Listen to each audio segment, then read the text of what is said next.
Welcome to Weenie Wrestling, everybody. Brett's not opening a drink. No, I'm not. How do I open a glass of water? That's right. Oh.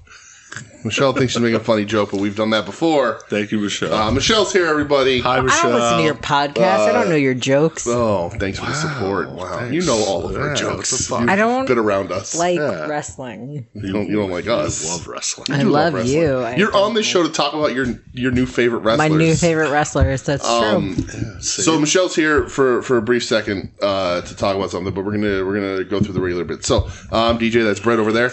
Brett, how are you, pal?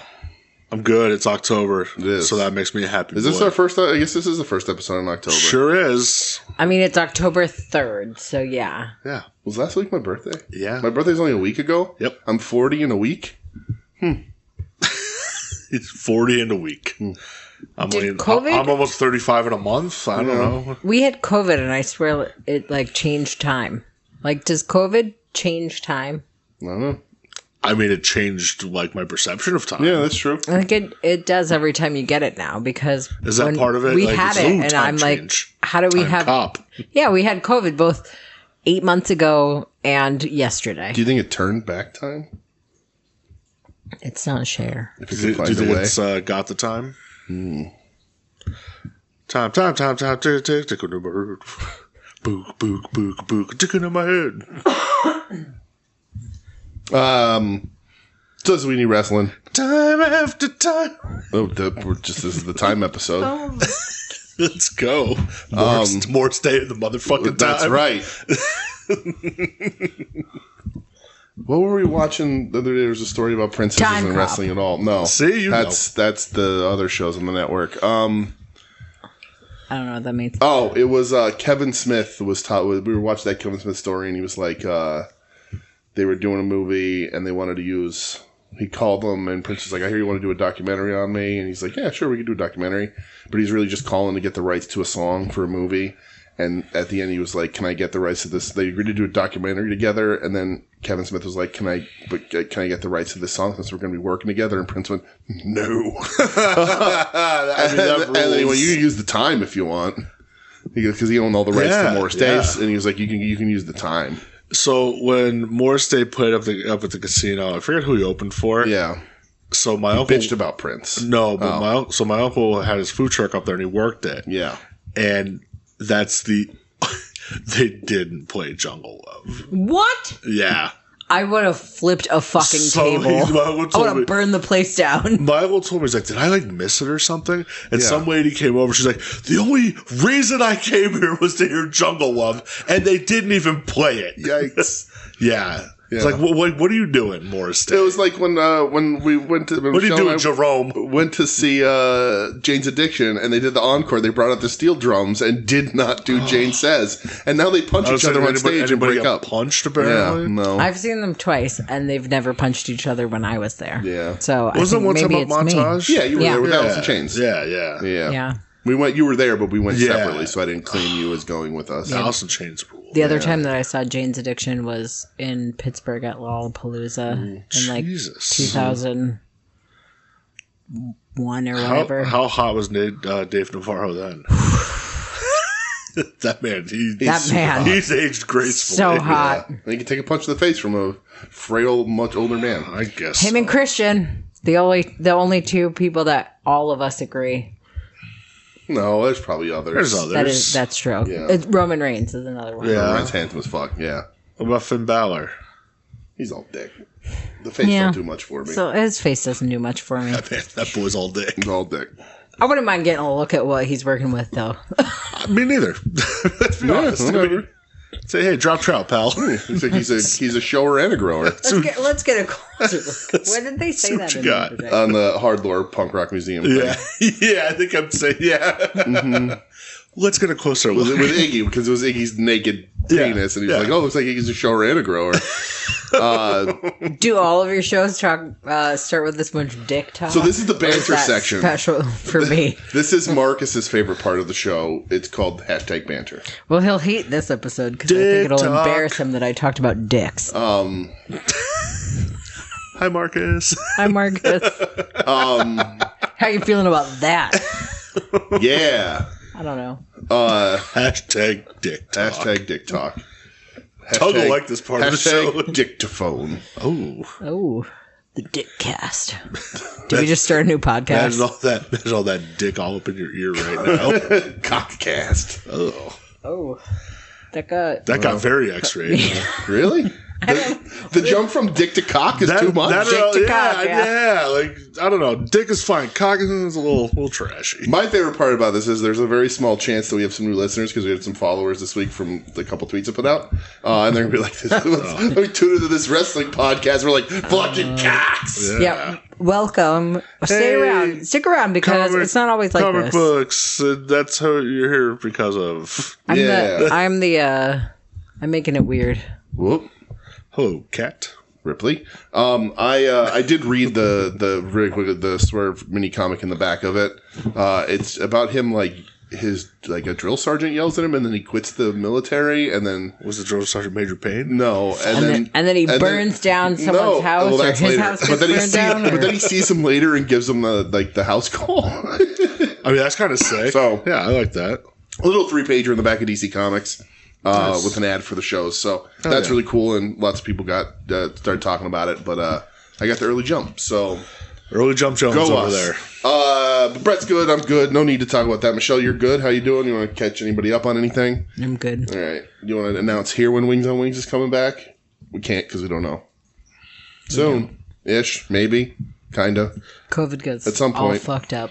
But we do have a special thing coming from Wings on. Just wait. Who knows? Oh my god! It'll- Did you just almost make that announcement? No, I didn't make that announcement on air, and that's the announcement's been hinted at on air, other places, and here, and blah blah blah. So, but that being said, I guess we can start talking about it. Wrestling news. Yeah. Brett, you got any wrestling I news? have a couple pieces. What do you got? What you got? So, first one is wrestling adjacent. Okay. Because he is in a Hall of Fame, even though he shouldn't Oh, be. He should be in another Hall of Fame. Absolutely. Pete Rose. Lots of Pete Rose talk this week. Thank God. I did not know where that was going, and I had a very different person in mind. No, nobody who's ever hosted WrestleMania has died this week. No, we don't talk about it. Yeah. Pete Rose dead. Bruno, we don't talk about at Bruno. 83. Oh boy. I was gonna hit myself with a light tube. Holy shit. Yeah, Pete Rose, man. Michelle getting into two. Did you know that Pete Rose is a WWE Hall of Famer? I am only vaguely aware of Pete Rose Celebrity wing. and who he might be and what he does. Have you? He's like a baseball guy, right? Oh my god. He's only like the best pure hitter in the history of he's baseball. like a baseball guy, right? It's Charlie Hustle. Yeah. I don't fucking watch baseball. It's real boring. Do you know why Pete Rose isn't in the Baseball Hall of Fame? I don't know. Didn't he bet on He got baseball? caught gambling. Yeah. He was betting on the Reds when he was the manager. And that's not okay, but it's okay if you take steroids or kill people. Well, It is okay if you take steroids. Absolutely. I agree 100%. Did they put Barry Bonds in the Hall of Fame? No. No. Nope, he's not in. McGuire's Yeah. not in. Sosa, none of them. As long as they don't break this, so like I don't like Pete Rose not being in there because the man's a legend in the regular Baseball Hall of Fame. But as long as they don't break the seal on those guys, then I'm like, all right, stick to your guns on everybody. Yeah, in baseball, it's so like deep rooted in like the tradition, Right. you know. Right, but like the hardest part now is that all sports is so entangled in betting. That's all it And is. It's the- fucking pushed Right. everywhere. Online betting sponsors games, advertising Yeah. games, run commercials. So how can you blame Pete Rose now? the official betting partner You of know, the NFL, you know, like when it's fucking everywhere. a lot of governments when weed got legalized, they expunged a lot of records for people because they can't keep punishing you Sure. for something that's legal now. Yep. Let's let's get arguably the best hitter you've ever had in the fucking Hall of Fame. Plus, his feud with Kane His feud with is Kane. one of the Yes. funniest segments. Yes. So yeah, Pete Rose is dead, 83 years old. R.I.P. Petey. Old Petey Rose. Another piece of news got announced the other day that Stalker Ichikawa Oh. is going to be hanging it up. Yep. So you introduced me to Stalker Ichikawa. I did. So I feel like you could. I mean, I love Sakura Ichikawa. Yes. But I feel like you could touch on this a little bit more than I. So I don't know a ton beyond just being a fan of Torimon and then Dragon Gate. He is a comedy wrestler. He is arguably the best comedy wrestler there ever was. I know Ed's probably yelling at me for it not being Ebasan or whatever the Ebasan became when he gave Ebasan to somebody else. But Sakura Ichikawa was like, there's comedy wrestling has sort of always existed, but like, he was like the first guy that I remember, like, that I remember seeing that was like that level of purposefully funny. Mm-hmm. Like, that was the deal, was comedy wrestling was his entire shtick. Yeah. You know, and like, there was wrestlers that meant to be like goofy or funny and all that, but like 2000, 2002, like the original Torimon stuff, 99, like seeing Stalker was really just hilarious. And we didn't even get to see that much because tape trading was so tough. But like what I showed you was when we went to the Onita show and I bought the T2P tape. I was like, I'm so excited for this, and that has where he comes out as Ric Flair. It was so fucking with funny. The faucet on the front of his tights. So funny, dude. And the robe and everything. So like, and this super long career, still wrestling, 20, 25 year career. And a little bit back and forth on comedy to serious here and there, but like just a complete, really funny, complete grasp of the gimmick. And would arguably, and I say this all the time on the show when we talk about Torimon, is that like when you watch Torimon for the first time and then you see all the things that Chikara took from Torimon, and I'm not blaming them, I'm not saying it's a bad thing, anything, but Chikara super influenced by Torimon and Dragon Gate. Yeah. You're right, Copying Genene, you get baseball guys, you got bicycle guys, like all that stuff.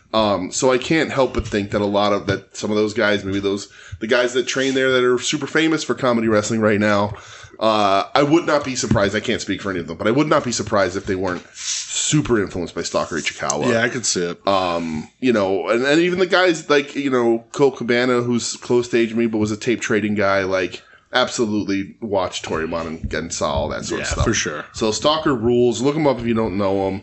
When you Google him, you'll know which guy he is. Yeah. Michelle, your thoughts on Sakura Ichikawa?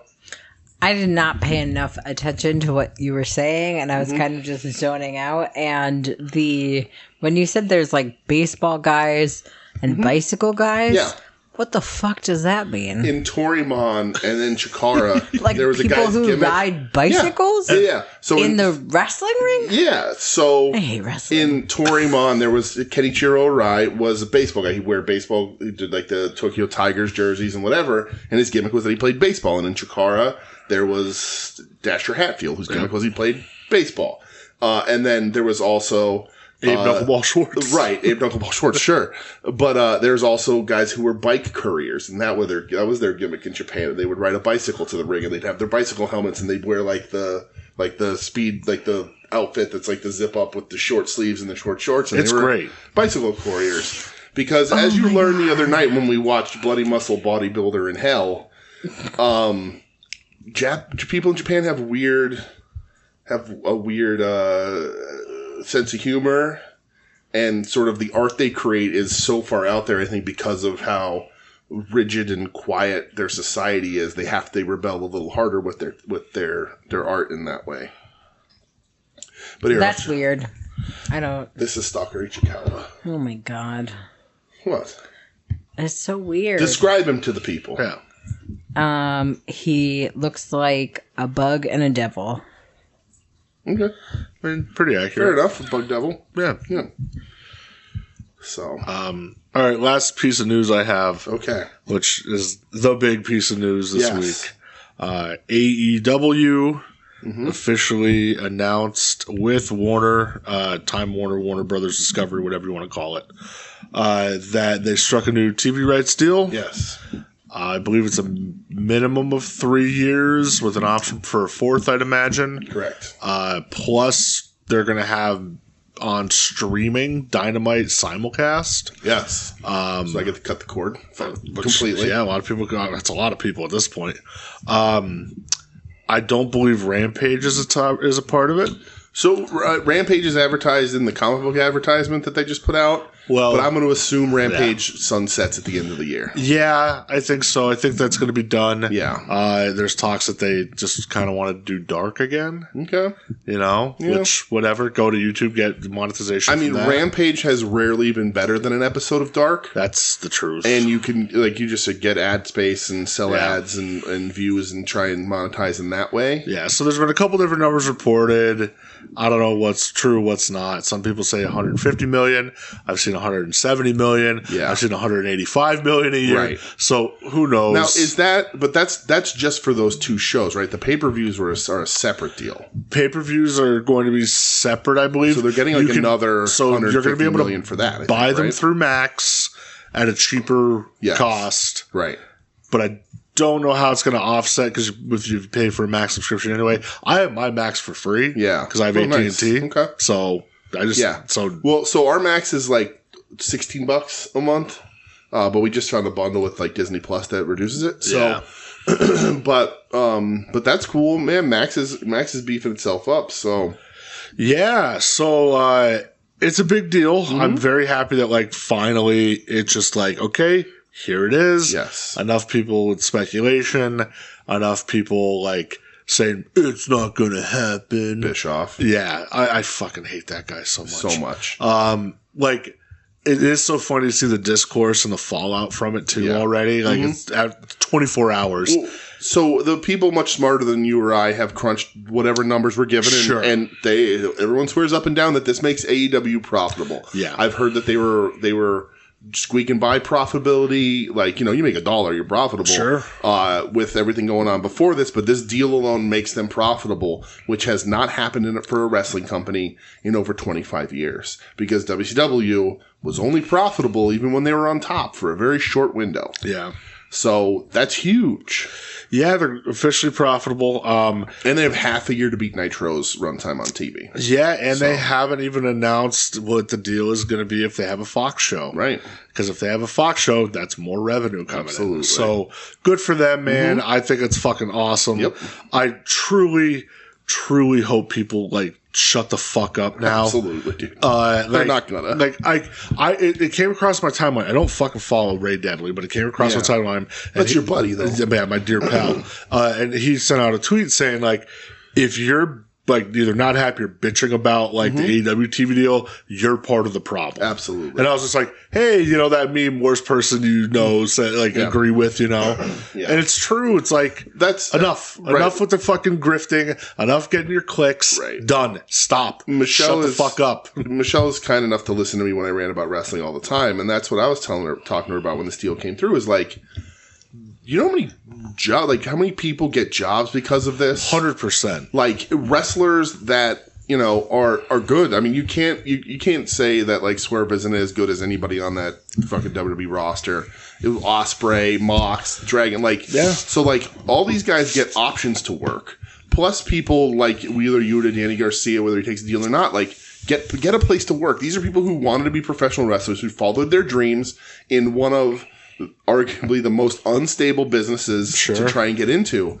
And this gives them a giant company where they can make actual money. Yeah. And if they're smart with their money, they don't have to become carpenters or construction workers when they leave. If they're smart enough with the money, they can build a reputation and live off of that, or have enough money to live comfortably. And that's fucking great for everybody. Yeah, not even wrestlers. You think about production people. Right. I mean, security people. Right. It's fucking awesome. Right. All the people that were great. I'm not going to work for scumbag Vince anymore because who left got jobs. It's just creating jobs for people in an industry that desperately needs to unionize. They do need to unionize, but Jesse tried. Hulk Hogan admits to that now. Did you see that? Oh, does he? He finally admitted that he ratted on Terry. Or ratted on... He is Terry. Ratted on Jesse. What a fucking scab. Yep. He is. He's a scab. Piece of garbage. But yeah, it's just such a cool thing. And I think at Fox, nobody... It's not going to compare to WWE's deal. No. It shouldn't. They're the number 2 company, and they're number 2 by a wide margin. Sure, yeah. That doesn't mean they're still not number 2. It doesn't matter the gap. They're just the number 2. I saw somebody say Tony Khan took his money, started a company, busted a monopoly, like made the second profitable, the first profitable American wrestling company in 25 years. It's incredible. I saw higher up at Warner Brothers Discovery, like she did an interview today and she talked about like the stuff that he's done in 5 years and the growth of the company. She's like, we don't see that for some companies for 10 to 15 years. Yep. She's like, so this is like, you should be highly applauded. Yeah. And it's like, okay, if they're saying it, then like, hey, guy on Twitter or a guy with a fucking, like, just trying to get clicks. Right. Like, your opinion doesn't matter at that point. Right. Like, all elite haters 371 is going to bitch about the ratings, but like the person that it matters the most to is AEW and Warner Brothers. Yeah, and if they're fine with it, then shut up. They're seemingly happy. Yeah. I mean, they gave them a lot of money. Yeah. So, and also we've said this in the show a bunch, and I've said it to Michelle, like, if they didn't get this deal, Tony Khan can lose all the money in the world and not be any less rich and run this company for as long as he fucking wants. Yeah. Right? But he is doing a thing that nobody else has ever really done. It is a quarter of a century since they've had a valid, profitable wrestling company and a competitor. So it's really a remarkable thing. So more wrestling is better for everybody, both companies, all the fans, everything. I agree. It's better across the board for everybody. So nobody should be bitching about it. None of this, I want one company or other to go away. Doesn't make any fucking sense. Like, stop thinking about that and think about it as like, you get more wrestling, more people get to wrestle. It's just such a cool thing. Yeah. And a lot of these people complain probably weren't there for WCW and didn't see how that went.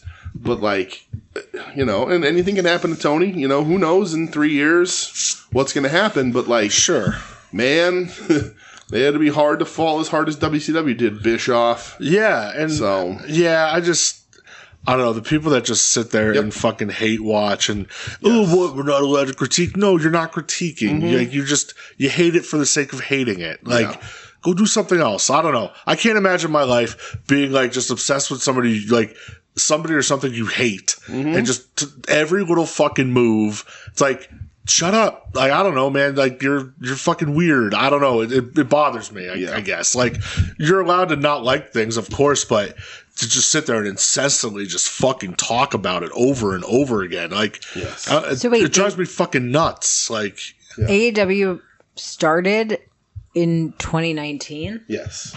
Yeah. They just had their 5-year anniversary show for Dynamite last So they started... was their 5th year anniversary of Dynamite, yeah. They had like 1 or 2 shows before it, but the TV started. So the TV started 5 years ago. And then the pandemic hit, yes. 6 months before the pandemic. Yeah. And they managed to still become profitable within 5 years, and people are dunking on that. Yeah. Those people have no business acumen. They're idiots. No, none whatsoever. Exactly. My apologies to the idiots who think that, but go try to open a fucking business and fuck you. Our buddy Mike put on. He was like, people with $150 in their bank account are saying that AEW isn't profitable because they just got $150 million a year from Warner Brothers. That's fucking newer than Bitcoin. And people argued with him about that. I know. Yeah. Oh, it's so funny. Literally. Crazy. Yeah, it's dude. That's nuts. 10 years newer than Bitcoin, so fuck off. Yeah, Right. It's Fuck unbelievable. you. Right. WWE is a 45-year-old. I mean, longer than that if you count seniors business. Sure. But like, you're talking 84 or whatever it is, 85 for WWF. So like you're coming around 40 years on that. Like, and they're super hot. I think we're going to see a little bit of a dip for WWE coming up. I think the ticket prices are going to start to scare some people away. But they're going to be the number one company. Yeah. AEW's never going to move past that unless something really crazy fucking happens. But like, I mean, considering that they're actually competitive, they're competitive enough for their fans to be pissed off in 5 years. They might. It's it's so fucking crazy to me. I don't know. I mean, and also the thing that like people seem to forget is that AEW, while their numbers are down, and I don't care so much about numbers, they did do enough business to chase NXT off of Wednesdays. Yeah. That's how this show started when they were head-to-head on Wednesdays. Yep. And WWE tucked tail for NXT. Yeah. So suck it, Triple H. And I know that's like their third show, and it's their C show and whatever. Yeah. They tucked tail and ran on that one because they were getting beat up. Yeah, so, I have like zero interest in NXT even now currently. There's nothing. I try, I just don't have There's just nothing there for me. But before we get off this, you need to hit a jingle. Oh my god! Well, I googled the news though. I wanted to ask Michelle one question really quick. Okay, because the jingle does it pertain to the TV deal? No. Okay. Oh, you want me to hit the jingle? Because it pertains to the TV deal? Right. Yeah. Michelle, how do you feel about Kanye West at Noah? What? Exactly. Whose jingle am I hitting? Timsy's. And now the Tim Taylor question of the week.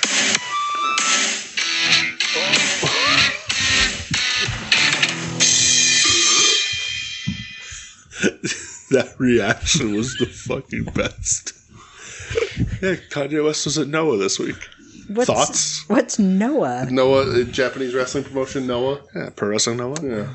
Kanye West was there. Wait, he was there in like... the stands. That's what wrestling. I was going to say. Was he there as like a fan or was he there as like a special guest? He did fist bump Galeno Del Mal. That is true. Don't fist bump that guy. I don't know. So, question for Mr. Tim. Yes. Happy Thursday, DG. Wow. Happy birthday, DJ. What the fuck is going on with me right now? Happy Thursday, DJ. That's hard to say. Wow. And proud Pennsylvanian That's Brett. Galeno Del Mal. Yeah, he fucking rules. He's a giant luchador. Why Happy Pennsylvania? What's that about? Because Todd. Oh. Todd's trying to get this jersey thing to stick. Oh, where did he bury you with that at? I didn't bury me. Oh, okay. It was on After Dark. Oh, was it? I didn't listen to After Dark this week. Todd says I give off New Jersey. Yeah, I give off New Jersey vibes, and I was like, "How dare you?" And he's like, "Okay, Philadelphia." And I said, "Okay, much better." Yeah, but then he said he's going to call him Jersey from now on. It's not going to. Todd doesn't listen to podcasts. You can bury him here if you want. I was going to say he gives off West Virginia vibes, but wow, I didn't want to do that to West Virginia. Where Moosehead's not a beer. Oh, quick question. On the heels of Friday night. On the heels of the AEW media deal, I'd like to ask you all to do a good old fashioned Samalo. Okay. What's that mean? Is it some kind of shot? I don't know anything about wine, but I'll give it a shot. As AEW, Sommelier, is that what they are? Sommelier. As AEW, what in your opinion should they do the same as, more of, and less of to maximize the momentum I think they will have come January 2025? Love you, boys and girl, even though he didn't say that. So, wow, I guess you have fucking beef with Michelle now. Right. What an way to go, inclusive Tim. question. Yeah, way to go. Way to not include Michelle with your question. Yeah, he didn't say happy Thursday to Michelle. Yeah, unbelievable. Real nice, Tim. Yeah. Oh, no, don't make Tim feel bad. No, we can't. No, Tim had a rough one. We love Tim. Love you, Tim. Hope you're feeling better, buddy. My guy. Yeah. Poor baby. So Michelle, you can participate in this question because I know you got opinions. So, what in your opinion should they do the same as come 2025? I think they need to keep the edge. Don't drop the edge of your matches. Keep the fucking edge. Yeah, sorry. Keep the blood, keep the violence. Like keep with a little bit of a bigger, higher age range content. Yeah. Don't try and compete with WWE and be for babies. Keep that edge. Keep the street fights. Keep the bunkhouses. Keep the blood. Like, that stuff is cool, and it could be your identity. We talked about their identity with Slayer and all that stuff last week. Keep the identity and roll with it, because you don't see a change in wrestling for real for like 3 months. It takes for something to like start to look like it's performing better. Stick with that stuff. I think that's the hallmark of their company at this point. I think if you change, if like John Moxley all of a sudden like came out with like a catchphrase, like it'd be super fucking weird. So keep the intensity, keep the harder edge to your stuff. Michelle, how about you? Keep bringing in hot new indie talent that nobody has discovered before you. Because honestly, I thought you were gonna say keep bringing in hot new Japanese ladies. No, honestly, like anybody can bring in a WWE like star that's somebody who's got some fame now, which or they did this week. Yeah, I mean they do a lot of that, but or like somebody of the past, but create your own new star, and that's somebody that like WWE has no claim over. So it's a better like competitive thing. It's younger, more slayery. And that's a good point too, because it just popped into my brain like that, like because AEW is such a threat, like Swerve is going to be like the last like WWE cast off. Like they're going to be terrified to do the Black Mondays again because they don't want to have something like that happen because Swerve is absolutely a fuck up by them. Oh, they fucked up royally. So like, you know, now like to Michelle's point, like look around and create as many Willow Nightingales as you fucking can. That's what I was thinking is Willow, like create those stars because like she's amazing and WWE can't do anything with that. Yeah. What should I do the same? Yeah, I think they need to still like put your focus on the in-ring talent, let the in-ring talent speak for itself. Your matches are just the in-ring quality, I think, is better than WWE's. And I think you just need to focus on that. Keep putting on banger matches. Keep putting on banger pay-per-views. You know, I know people complain sometimes about the length of pay-per-views, but like very rarely am I disappointed coming out of a pay-per-view from AEW. So keep your focus there. Just keep hammering. I mean, they're 5 years in. They haven't had a bad pay-per-view. They've had an okay pay-per-view. World's End last year was not great. But I don't think it was bad. Yeah. You know what I mean? Like, WWE's had been obviously much longer time. Sure, of course. But, you know, like, I think, you know, their pay-per-views are normally great. So then when they have a pay-per-view that's, like, mid-level, you're like, ugh. But, like, yeah, just keep doing that shit. Yeah. It's so good. What do you feel they should do more of? Well, like, Michelle's is sort of a more of bringing in indie talent is really smart, trying to find those sort of creators. I want you to do more things that WWE doesn't do. Like, I think now they have the safety of this deal that they can experiment a little bit. You know, I saw a lot of people talking about like the Pyro wasn't as much this week and how like they liked it because it looked different because Pyro is so linked to WWE's sort of entire image, right? Do more of like sort of innovative angles, like camera angle stuff, and like sort of try and reinvent the way wrestling looks. Do more of that because you can now. It might not all work, you know, it's all experimental, but like if you look at the way Japan mixes, like shoots their stuff and how different it is from WWE, I think they can steal some more of that. And also do more interpromotional stuff. I think, you know, you have something with your Lucha guys, and I think do more of those and feature them a little better. And I think you can catch some people who are like, well, this isn't anything like what WWE can offer us. So do more of that. Michelle? I think my answer is kind of the same as DJ's. Like, take more risks. I think that, like, a lot of times... You have the safety net now. Yeah, like, a lot of times they play it really safe and, like, kind of try to stick to a lot of the same, like, WWE shit. Like, with MJF being... He's, like, basically just everything that happens at WWE, Jericho. Like, they're so similar to that. Like, so take more of the risks. Like, all the other people are kind of, like, different and unique. And... I think that they, I don't know, like, they're just making stupid business decisions sometimes, and, like, I think that they just need to, like, kind of try their own thing and define what they are on their own. I like that. They need to feature the younger talent more. Mm-hmm. I think you need to push Takeshita to the moon. I mean... Looks like they are. Which you need to. Listen, I understand it's nice to have some established guys there. Like, Danielson's going to be wrapping up, though. You know, who knows where this Moxley thing is going. Yeah. But keep pushing the younger guys. I mean, if Garcia resigns, like, push him. You got something with him like now. Finally, he's like really clicking with people. Right. And who knows what's going to happen with that? Right. But just get younger. Get the younger talent. You can have a few established guys, I feel, but don't become what TNA became. You turn on TNA and the top of the card is just ex-WWE guys. Yeah. You don't want that. Make sure you have your homegrowns. Like, that's just, I don't know. That's what I think you need to do. Yeah. Differentiate yourself. Build your own stars. Listen, you have to have star power there. I get it, but time to make some of these guys a little bit more bulletproof. Yeah.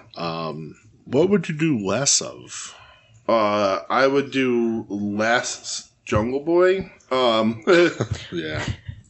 No, so like the less of it is tough because they do a lot of boneheaded things, and like I want to say like do less of collision sucking. I like to your point with the more of with the WWE and the, growing your younger talent and not having a top of the card that's all WWE cast-offs. And they brought some new people in this week that I'm happy about. But they still aren't utilizing their whole roster for Collision. They're just not. They have so much going on. Like, you can't tell me you don't have a roster of stars that you can't have a very clear top card guys on both shows. And Collision is often lame. Yeah. And so, like, less... and this is going to sound weird, but like less focus on only Dynamite. And I'm not saying take away from Dynamite, but add to Collision. Because Rampage is seemingly going away, and Rampage was doo-doo. Yeah, it's been bad for a long time. Every now and then they'd give you a little beacon of something. Yeah. But like, if you're like, whoa, we don't have room on Dynamite for Takeshita and Fletcher and Ospreay and Ricochet and Moxley and Dragon and this and that and that. Well, then put Takeshita on Collision in the main event. You have a whole other 2-hour show Right. to use. And like, those shows should be even quality. You have the roster to do it. And I don't know why they're not. Yeah. Because they're not. No, they're not. So like, and I know Dynamite's the better watch show, and it's a chicken or the egg thing, but like, Dynamite's the better watch show because you put better talent on that show. Sure. I think for a while they were using Juice and the Bullet Club Gold for Collision, but they didn't have anybody to work. Yeah. So, like, you're working big angles with them now, move that over to Collision. You're going to have to put a couple guys that maybe are a draw for you on Dynamite to Collision to get that going, but that's the sacrifice you have to make to get Collision going. So, less focus on piling everything on Dynamite and strengthen up Collision. I agree with that, Michelle. DJ kind of stole my shtick a little here, but less Jericho, less Young Bucks. Absolutely. Yep. Yes. Mm-hmm. I'm going to say less, I don't know how to word this. Because it's almost like more of, but at the same time lesser. It's addition by subtraction. Yeah, I think you need to do something about your TV presentation. Mm-hmm. Whether it's less of running these bigger buildings. Yes. But at the same time, hey, let's more of lower ticket prices. Yeah, right. Yeah. I understand less. You should charge less for your tickets. Yeah, we'll charge less for your tickets. Yeah. Because you listen, if you drop these prices, these places, like, people will come. Mm-hmm. They need to do less of a bad job of advertising. Right. Oh my God. If only they had a marketing department. It's fucking terrible. It's a joke all the time. Right. Like, it's bad. Yeah. Do less of a bad job at your merchandise tables. Yeah. Do more of running local TV ads. Right. Like, it's, just tighten that shit up. Mm-hmm. I just feel like you have a great product and people will watch it, but it's just, some of that stuff hinders people. What are they going to do? Oh, let's go see, let's go spend $60, $70 on AEW, or, we're just going to save up till WWE comes back into town. And there's a groundswell of people complaining about WWE pricing right now. Absolutely, there is. So you can take advantage of that. And like, I saw a report like when they were coming to Wilkes-Barre that like somebody said like their strategies, they don't send anybody to the streets to be on radio or TV until the week of the show. That's bullshit. Yeah. Because then people don't know they're coming. Yeah. Like, people aren't as connected to what AEW is doing and what wrestling is doing as you think they are. So, like, we don't see a billboard for the show coming. We don't see anything until a week out from the show. And it's a mistake.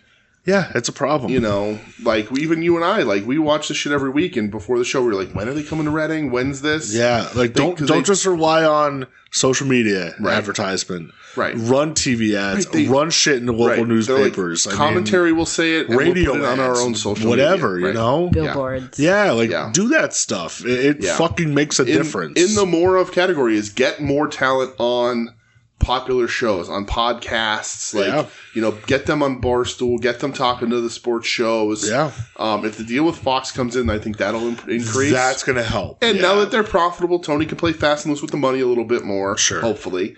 But get them out there doing that media push. Get them on these shows that people fucking listen to. Like, see if you can get them on late night talk shows. Yeah. Like, you have interesting talent. You have Orange Cassidy, who's funny. Swerve's a captivating guy. Yep. Like, get some of these people out there. The WWF used to put people all the time. And Swerve's doing it. Right. Even like right now with his time Swerve's off, he's the guy still out there pounding the pavement. Right. I mean, look at him with this interview with The Breakfast Club. Right. All these fucking TV interviews, magazine. Like, he does it. Right. Everybody should be doing it. Big Show used to do The Tonight Show and Conan O'Brien. Becky Lynch and what's that fucking one guy? Seth Rollins. It's Seth Rollins. That is who it is.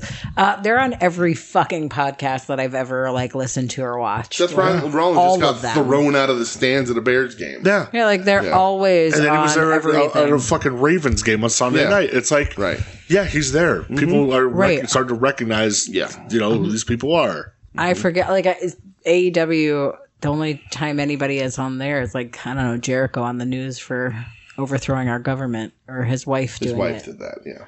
Whatever, somebody did. Allegedly. But even though there may be picture proof, allegedly. But put somebody else for on a show. Purposes only.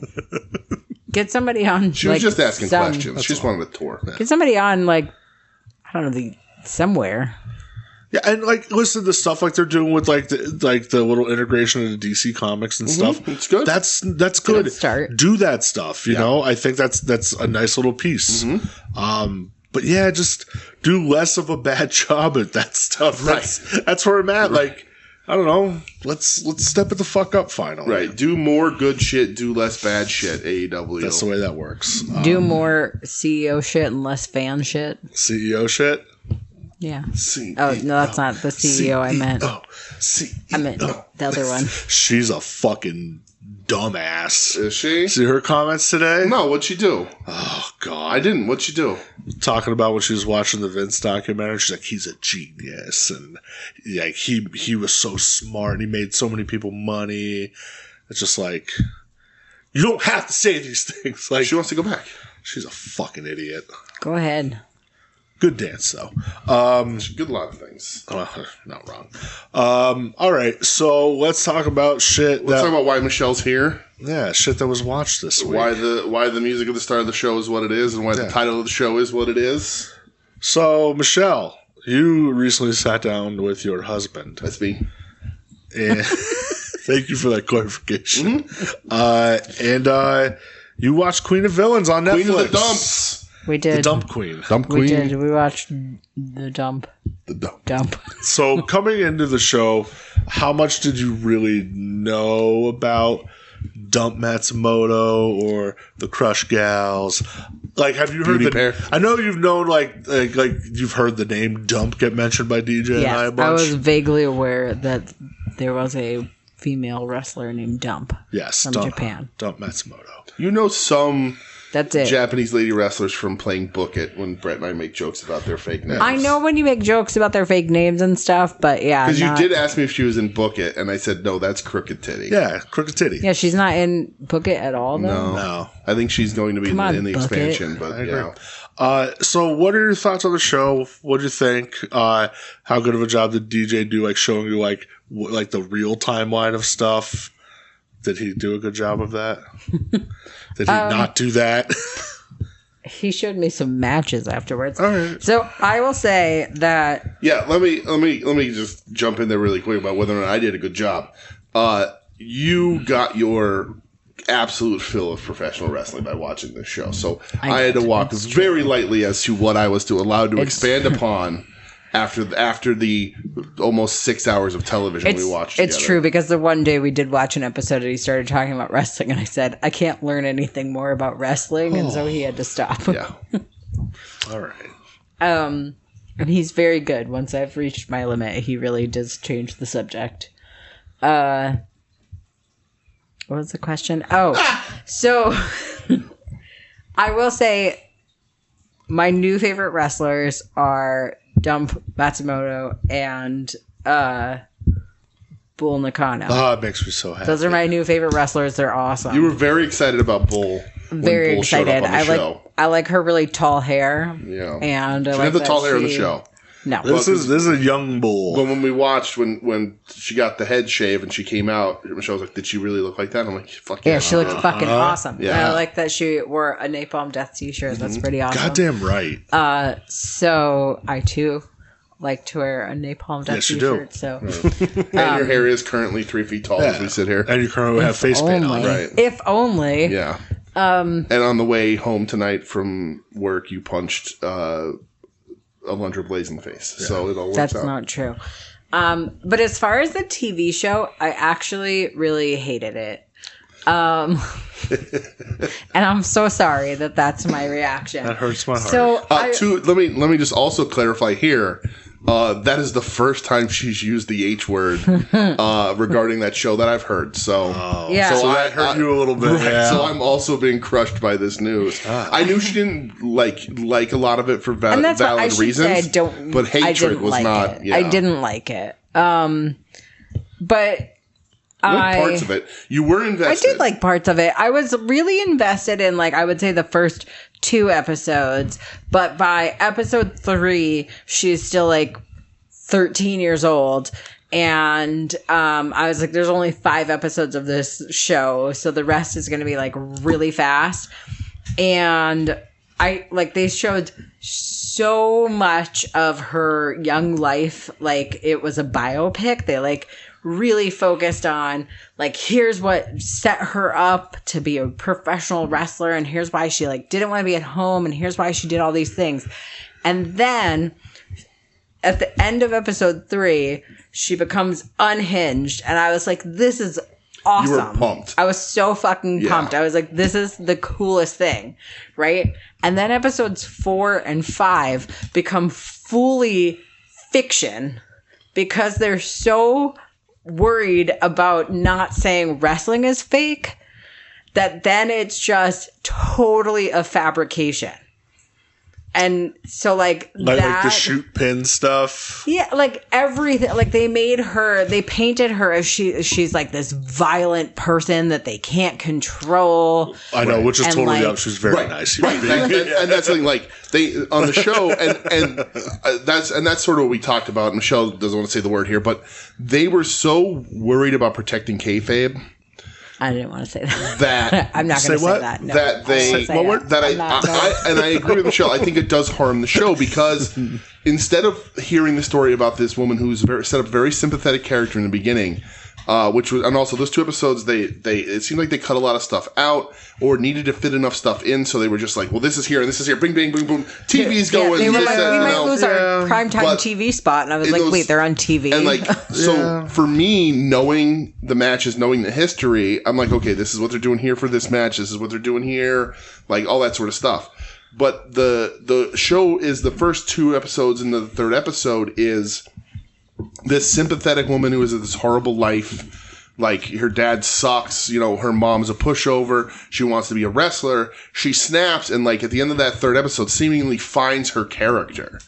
And then 4 and 5, she's a vile person who's beating up other wrestlers backstage, which is not true to her character. No. And Michelle, when we were watching it, and I agree with her, like, I think it's a more interesting show if it was you were watching this quiet lady behind the scenes figuring out how to project herself as this awful, vile person that Dump is. Yeah. And they couldn't do that because they were so afraid about protecting kayfabe. Yeah, and you have to. You know, it's a TV show. But if you're gonna it harms the narrative a little bit. But also, if you're going to do that, you can start off fiction. You don't have to do Right. 2 3/4 episodes biopic, and then 2 1/4 episode fiction. And like that, the juxtaposition of those two things and like that switch was very jarring to me. And then because I'm not a wrestling fan, I was very confused about certain things. I could see that. Yeah. Like, I feel like DJ was able to make that, like, shift I did like better. the show. Yeah. Right. Me too. I had liked a it really lot. hard time making that shift. Yeah. And you did say when we were watching it, though, that you did feel that the wrestling aspect of it was done really well. I felt like the wrestling on the show kind of looked better than wrestling does look in wrestling life. I don't want to say real life, but, like, when you watch wrestling, sometimes, like, you can tell that they, like, throw a punch and pull it back before, like, they hit the person.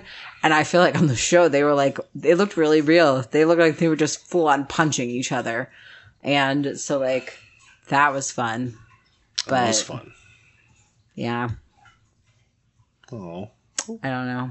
I wanted it to be, I was like so pumped in the first 2 episodes. And then I was like, why is she still like this timid, annoying person? And then all of a sudden she's crazy. And I was like, oh, now it's fake. She snapped, bro. She got Joker-fied. Yeah. She did.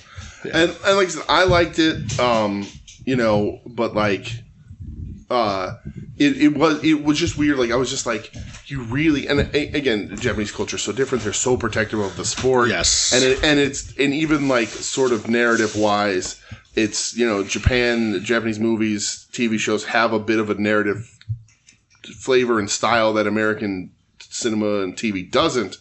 So like, that's a part of it too. But like, I can't quite remember, but like just so much of them protecting kayfabe in those last 2 episodes. While I liked it because I was like, oh yeah, this happened and this happened.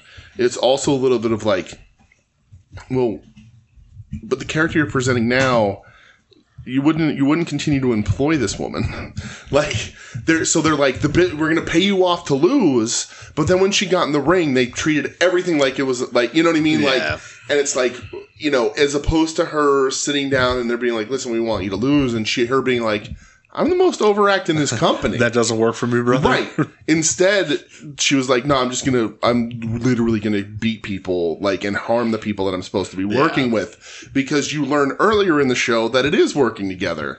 So, like, she just becomes sort of a raging asshole, at the end. But I did like it. I do like the things, that were, I like the stuff that they showed. I thought the actor did a really great job. I thought the acting was phenomenal. Yeah, the acting was very good. But like, and when the girl who plays Dump, makes that switch over to Dump, I was like, man, she looks so much like her for real. Really, yeah. Like, really cool. And then like when Kiko shows up, and I'm like, oh, there's Volcano. Yeah. And, so on and so forth, all the other people that are on the show. And it was cool to be like, that's Linus Asuka, that's Jaguar Yokota, that's, sure, all that sort of stuff. And then I did get to show Michelle the hair versus hair match. What did you think of the hair versus hair match? It's so funny because the first thing that I said when we watched it was like that I think that the TV show version was longer. I think it was. So, then watching it, it seemed really short. It went very quickly. You also said the best casting on the whole show was the Mexican referee. Yeah, I did. For the hair versus hair match. They looked exactly the same. I was shocked when I saw him in the real match. May have been the same person. It might have been. It was like his kid, maybe. I don't know. They looked identical. Yeah. But, like, it was really funny because I think watching the TV show and then watching the real match, like, kind of let me feel, and especially I think because it looked so real on the show when she's like stabbing her with the scissors, that then, spoiler alert if anybody didn't see that, but so like it looked so real on the show that then on the real match I was like, oh, I can see like the cap of the scissors, and so like I think it made me less like, it almost desensitized me to how bloody and gross it was. But then I did show her the full-on scissor arm spot. Yeah. So. Yeah, that was pretty gross. Yeah. And then I did show you some Dump and crush the Japan's Crush Girls in WWF. Yes. And then Bull versus Lil Triple A's at SummerSlam. Wait, what are they really? The Crush Gals. Crush Gals. When they came, Gorilla. Little. Oh, it is the time. It is, Yeah. but they're the Crush Girls. I was also interested on the show, as I explained this to Michelle. They were like the evil whatever alliance on the show, Extreme but Evil Alliance. but it's the Atrocious Alliance. Yeah. That was a weird. It's fine. It doesn't really matter. Like Michelle doesn't know any difference unless I told her. I wonder if like, they couldn't get the rights to that. I don't know. So it's so weird because the rights to like All Japan Women, it's like so up in the air. I don't know who owns what at this point. Right. All that's a even mess. like they couldn't even call it All Japan Women's Wrestling. Yeah, you know? it was just all Nippon. Yeah. Which is the word for Japan, but yes. Sure. I don't know. I enjoyed it quite a bit. I liked it. I feel like now Dump's getting more bookings. Mm-hmm. She's so cool. Dump's gonna be in Stardom. Yeah. God, I wish Bull Nakano would wrestle again. Nah, Fuck that. I love Bull so much. I love Bull too, but she ain't in any kind of shape. So, Michelle, did this give you... It's going to be such a stupid question I already know the answer to. Did this give you any, like, want or desire to be like, oh, there's Japanese women's wrestling on television. What's this about? No. I didn't think so. No, I think if you or DJ was like, you have to watch wrestling, what kind of wrestling do you want to watch? I would probably say like Japanese women's wrestling. I mean, if you said to me right now, you get to watch one type of wrestling only, what do you watch? I would probably say Japanese women's wrestling. I'd probably say DDT. But. Well, DDT is the best promotion in the world right now, for sure. But yeah, like, so I would pick that, but like, I don't have any desire to watch it. It did make me want to watch season 2 of Glow. Yeah. Okay. Season 3. Oh, season 3 of Glow, because we really liked that. And We didn't watch it. You did have some like questions when it was happening though, because you did say like, did they really go after the fans like that? And I'm like, yeah, absolutely. Yeah, I was shocked by that. I also thought it was hilarious that on the show, in the match, I'm sorry, I keep spoiling things in the show for people, but like in the match where she comes out and she is not actually like somebody else is dressed like her, and then she's in the mask. Yeah. It was so hilarious to me that on the show it looked more like looked more like each other. Obviously not Dump in the It's so match. obvious it's not her in the match. Yeah. It's really funny. Yes. And so those, and you did like the like sort of learning whether they kayfabed it or not on the show, but sort of learning about women making their own mark in Japanese wrestling, and instead of like working within the system and being like, well, we're going to do what the men tell us to do and be like them. They're like, no, fuck that. We're going to do this better and harder, and we're going to drag wrestling along with us, whether they want us to or not. Listen, I love when women smash the patriarchy 100 out of 100 times. So like, yeah. And as I told you when we were watching, super cool feminist. That's the icon, era. Dump. The Dump. And all of those women. It's more so the generation post Dump. Because Dump has a relatively short career. They don't cover on the show. All Japan Women's forced women to retire at 25. Yeah. But like, fuck that it's shit. Bull and Akira Hakuto and Linus Asuka, like the work rate girls, Aja Kong, that come that next generation that are then basically shaped professional wrestling from the mid 90s on.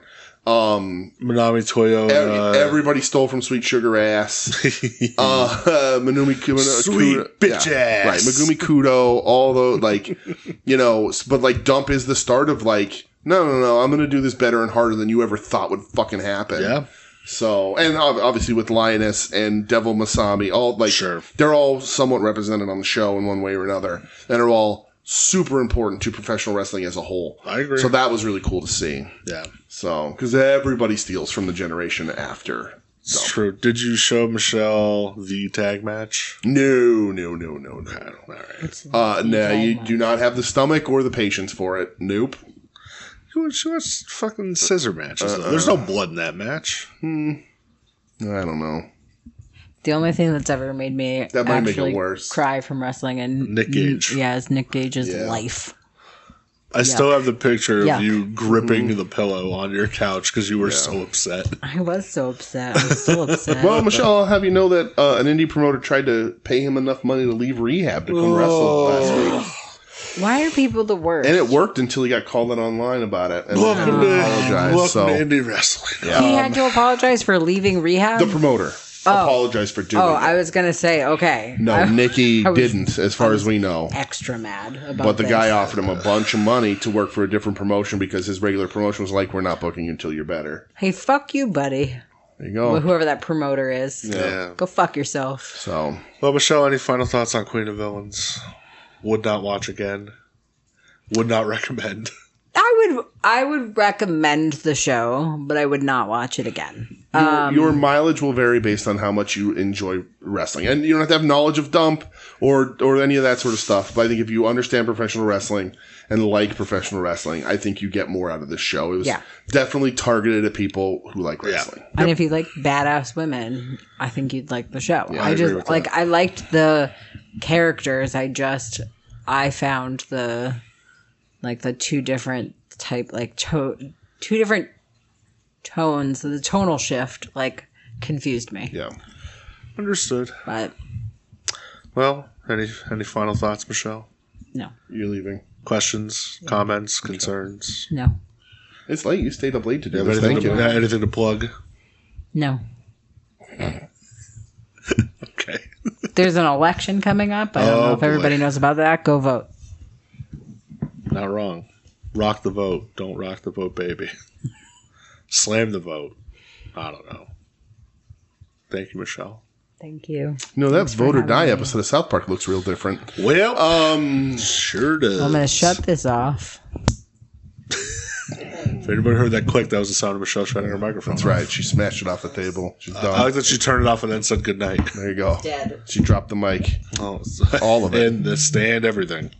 Good night, all of you. Thank you for coming on the show and talking dumps with us. This is the one and only time that will ever be said. Night, Michelle. Wait until Wings on Wings is over and we start the poop cast. Oh, Jesus Christ. Turn dick cast. Talking about dumps all every week. Shitcast. Cast. Bodily Functions, the podcast. Ew. Cast. Dickcast. That's for your broken wee-wee. Who All has a right. broken wee wee? Some people have broken wee-wees before, I'm sure. I'm sure. All right, I guess we'll You talk can about- break it, apparently. it's- All right, yeah, let's, now that I got no more news because nothing else of import happened. Try not to. What? Break it. Break a wee wee? I mean, sometimes you gotta teach it a lesson. Beat it like it owes you money. That's right. Where are we going? What are we? Sorry, Michelle. My wife. Where are we going? What are we talking about, pal? What do you want to cover? Two things from Double E. Okay. I did watch a match on SmackDown. Okay. Apparently, they're doing a best of 7 deal between Carmelo Hayes and Andrade. Okay. Oh, I saw people talking about these, saying they're pretty good. I did not watch the first 5, but I did watch they're round at 6. Okay. All right. Very good. Where are they at? Who's up? I think Andrade was up. Okay, so they're 3-3 now. Yeah.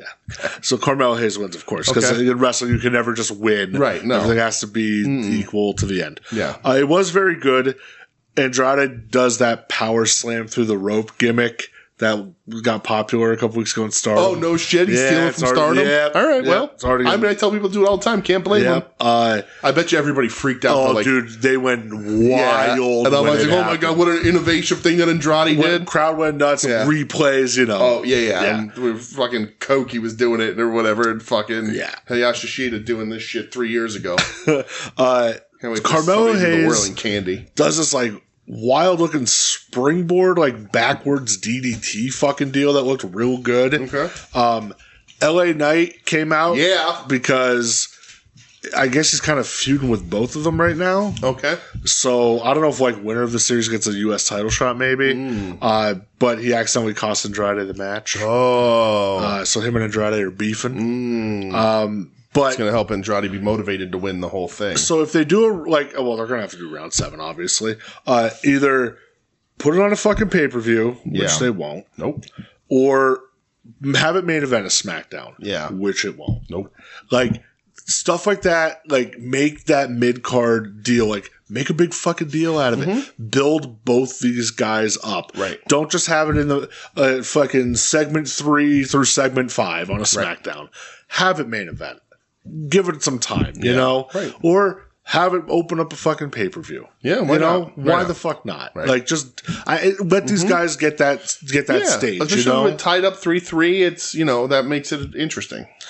Yeah, it just bums me out because, like, I don't know if they will. Yeah. But just do it. Like, Right. this is how you fucking build guys up, you know? Especially if the fans are into it.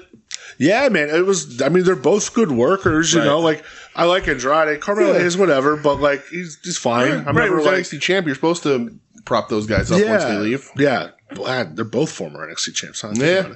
And then I did watch a match from Monday Night Raw. Oh. The last Monster Standing match. Oh, God, you watched this? I did. Braun Strowman versus Bronson Reed. Okay. This is definition of a WWE spectacle. Yeah. Nobody does spectacle better than WWE. Right. It's just two big dudes throwing their fucking weight around. I didn't see when it happened. It might have happened during a commercial break, but Braun Strowman tore his groin during the match. And, like, I think it might happen during a commercial because they come back, or maybe picture in picture, and he's like limping and walking very gingerly, and he still finishes out like another 10 minutes. Good for I think. him. I wouldn't be able to do that. No, fuck no. Like taking splashes from Bronson Reed and stuff like that.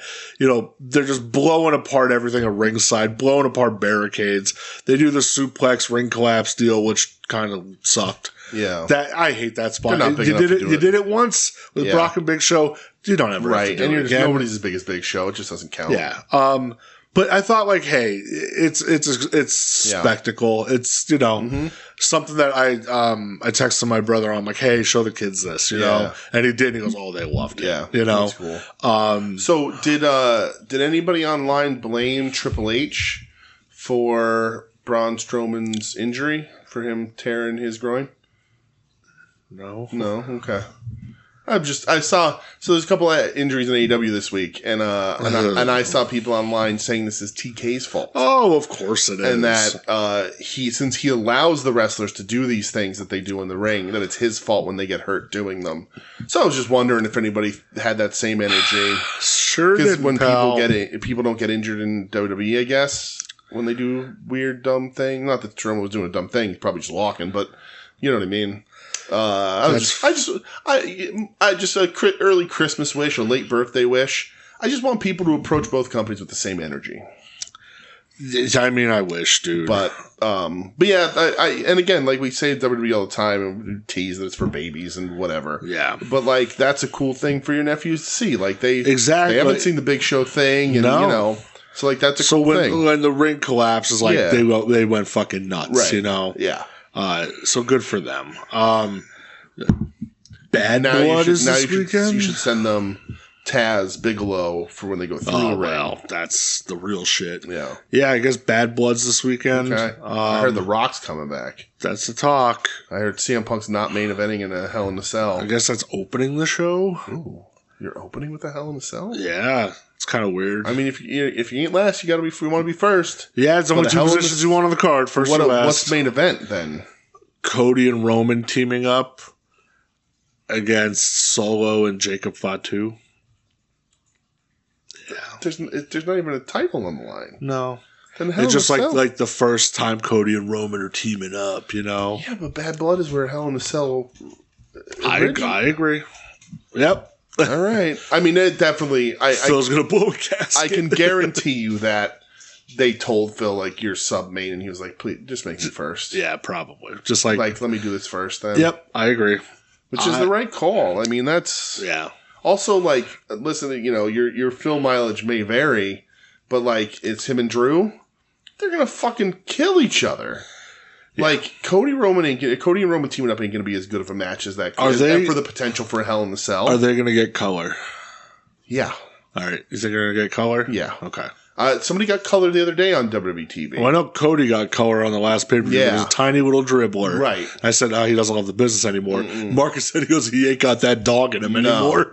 But I think again, mileage may vary with Phil. I thought he did a very funny bit on TV this week with the stuff in his pants. That was funny. I thought that was funny. Made me giggle. I think Phil would have the knowledge and the wherewithal, and Drew would probably go along with it to do the Piper thing.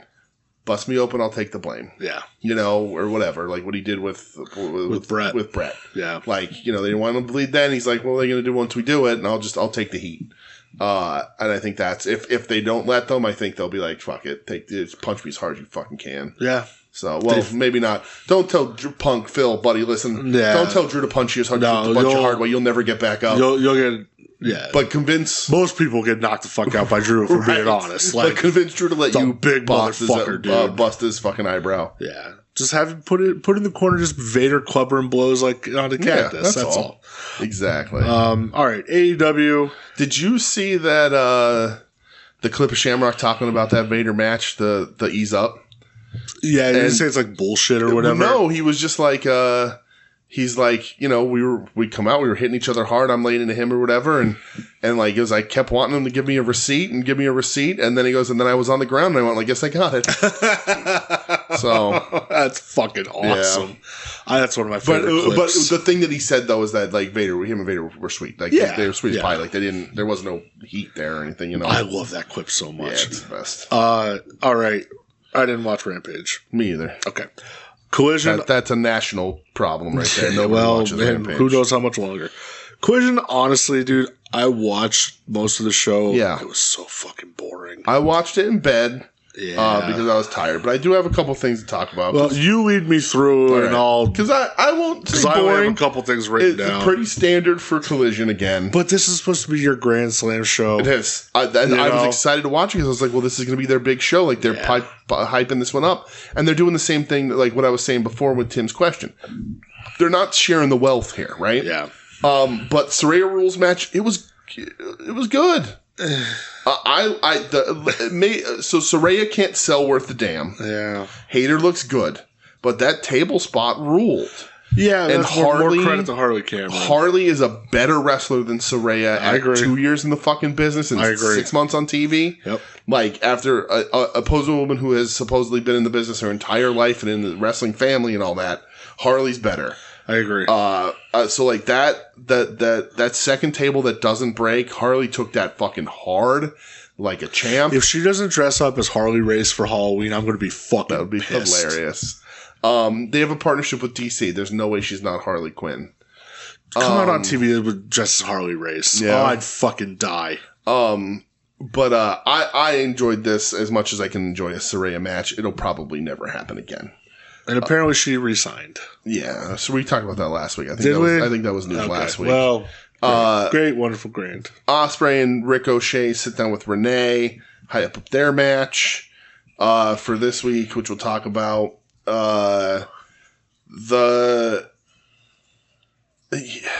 Jericho's always got to get his fucking win back. This was maybe the worst collaboration thing they've done so far. Thumbs down, buddy. Because this only happened because Jericho needed his fucking win back, and now he wants to challenge Briscoe. Fucking bullshit, pins Briscoe. It's nonsense. Yep. Birdie King kills Action Andretti. Archer and the Righteous beat up Top Flight after. Sure. Listen again. I know we're a little opposed on this, but that is at least they have a couple of trios that can enter the trios division and wrestle. I guess I got no problem with Archer and the Righteous. I don't love Vincent. I lean more towards Ed's opinion on Dutch than I do other people's.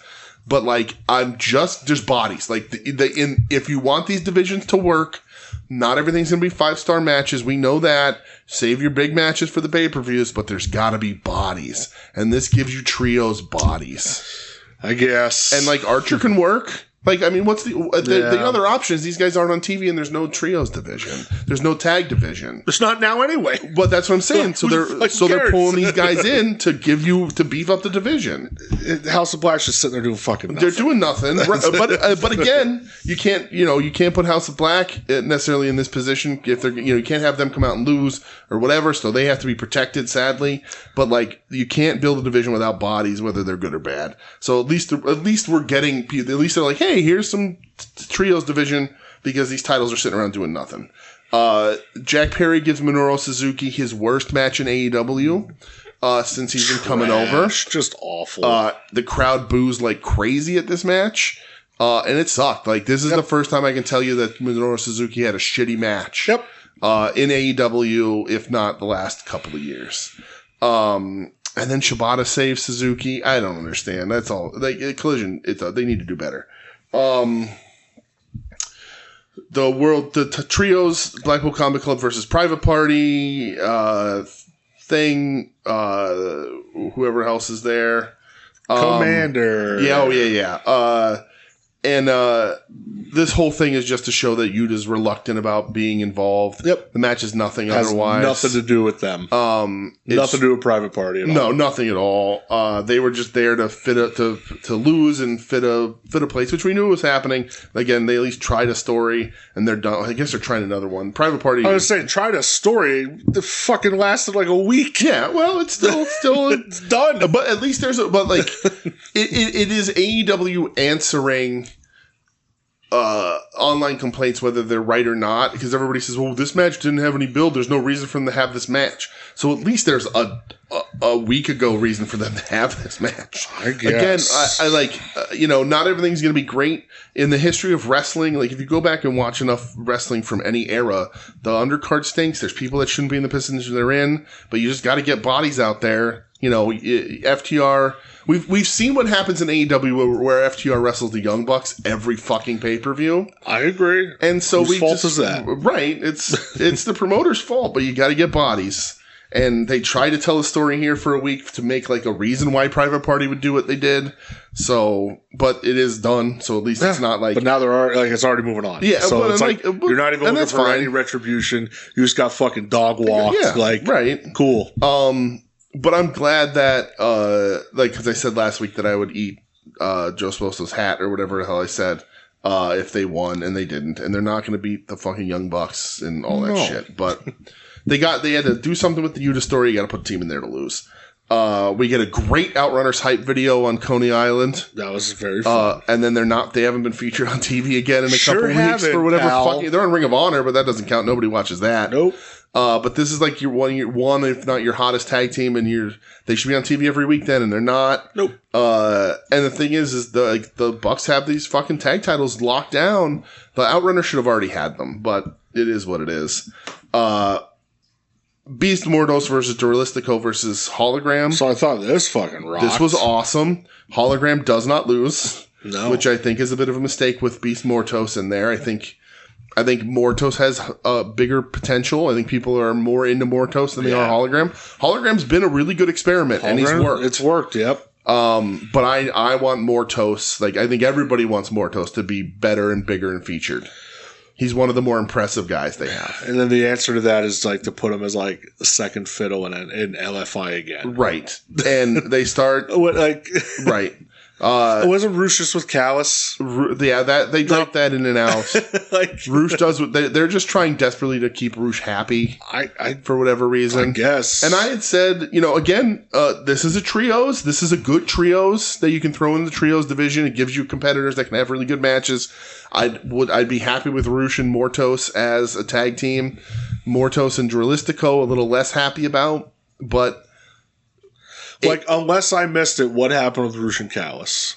Nothing. No, they just dropped it. Sure. Yeah. It's happened. It's not the first time. It's not going to be the last time. They're a mess. But if they're going to start forming little factions, so in my mind for AEW, what I want out of AEW is I want them to have all these little groups of 3-4 people, the Bullet Club, those guys. Blackpool Combat Club, House of Black, these guys, so that they can, because then you can create, there's a trios, there's a tag team, there's a singles, and there's reasons for guys to come and back people up or interfere in matches and sort of solidify your roster as that, because it is sort of just amorphous. There's not a whole lot of cohesion across the board on your roster. And it's we just roll this team out, or, we'll roll Top Flight out and see if it sticks. And it's well, it's not sticking. Or we'll try him as fighter pilots, okay? And we'll try him as this, you know? And like the fighter pilot things, nope, didn't work. Already on from that. Right. And like they're not giving stuff time to develop. Like, not that Top Flight was a good idea, but like you got to give stuff some fucking time for people to get used to it. No, I do agree with that. But and the Callis stuff, they don't know what the fuck to do with the Don Callis stuff because that's a mess. With when they subbed Fletcher in to be a babyface that time, they fucked that. It's just a mess. They fucked that mess.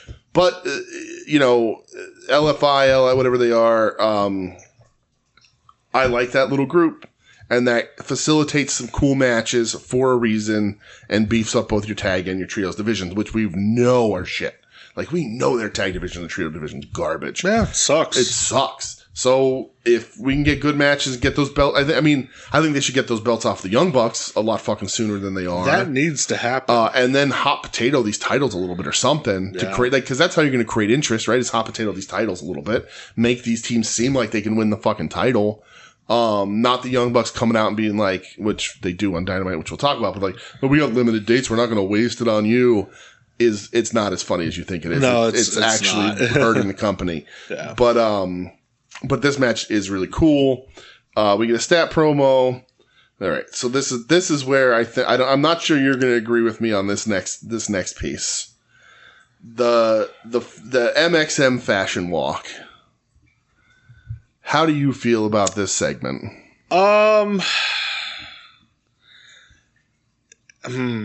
It's very sports entertainment. Yes. Their whole act. Yeah, it is. It's tough because like I thought, like I did think it was funny, but there are parts where I think it got a little overkill. Sure. Which seems to be like what happens with these dudes a little bit. Like we talked about that fashion street fight when the judge, it's like, no, do it once and let's just not do it a bunch of times. They need an editor. Yeah, you know. Is there a place for shit like this in AEW? Like, yeah, but I get like weird PTSD from when the like MJF Adam Cole shit jumped the shark. Yeah, you know, and I get like, oh no, very careful. Like, oh fuck, we're going back here again. Right, and it doesn't help that MXM isn't having matches because they're decent in the ring. Yeah, then that's like I think that is again part of my problem. Like, yeah, when they have matches, they ain't winning. Right, like they're just there to eat a pin. Right, like you want to build guys, you do have to have them win. You know, which seemed like they were doing with the Outrunners, and then for some reason they're just off TV for weeks. Yeah, they got like their big win and teamed with FTR, and they're done. Yeah, it's weird. Yeah, yeah. I mean, Billy Gunn is a fucking insane looking human being. When they. And like, you know, that's Billy Gunn. Everybody knows that was Billy Gunn when the thing comes off, right? And the Acclaimed we've said are a dead act. Whatever. They're a dead act. They're a dead act. Like when they come out and make the save, it's just dead in there. But that's a 60-year-old man. He looks crazy. He looks insane. And you also know that this is Billy's sense of humor because he had like the thong, and the sheer shorts over the thong. That's Billy loves also, that shit. I will say Ian Riccaboni on this show was a fucking godsend. That dude is so good at commentary. Yes. He's amazing. And so a lot of people online, I saw shitting on the thing with Ian because Ian was late. I loved it. I thought it was hilarious. Right. Yeah. People were like, oh, that's real stupid, whatever. I'm like, fuck off, no, dude. It's really funny. Yeah. He had it wasn't like he no-showed. He had travel restrictions. Yeah. So you do a funny thing. Yeah. It's established that he's intimidated by Minoru Suzuki. I remember Callis used to fucking, when he was in New Japan, he used to run away from commentary. Like, so it's very funny that they were like, oh, he's hiding under the ring. I thought that was such a cool way to not have to hold up the show and to make something interesting and, you know, get people talking about Ian because Ian does rule. But man, Billy Gunn looking like that. Oh boy, he just looks fucking, the striations. He looked jacked. Well then, Ian said the striations. I had a big smile on my face. Absolutely. I really like this segment. I agree with you completely that it does like overstay its welcome a little bit here and there, and they do on everything they do.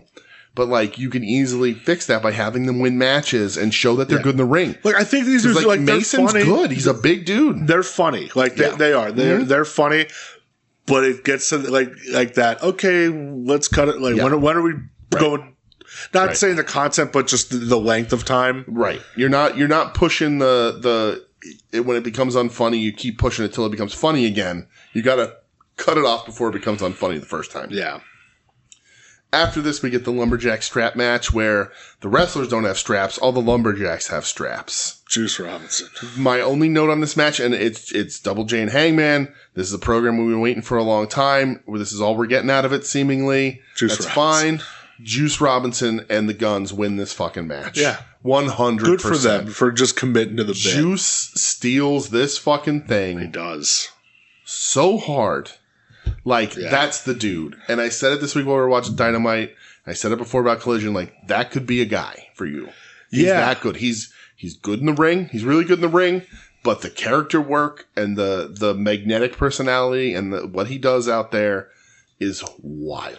Yeah, and also during this match, I think somebody in the truck fell asleep at TNT. Yeah. Did you see, like, the big blunder and everything? Oh, this is when the black screen came up? Yeah. So it's like AW Collision saying 3, 4, 5, like, and then it warped back to, like, it was just like...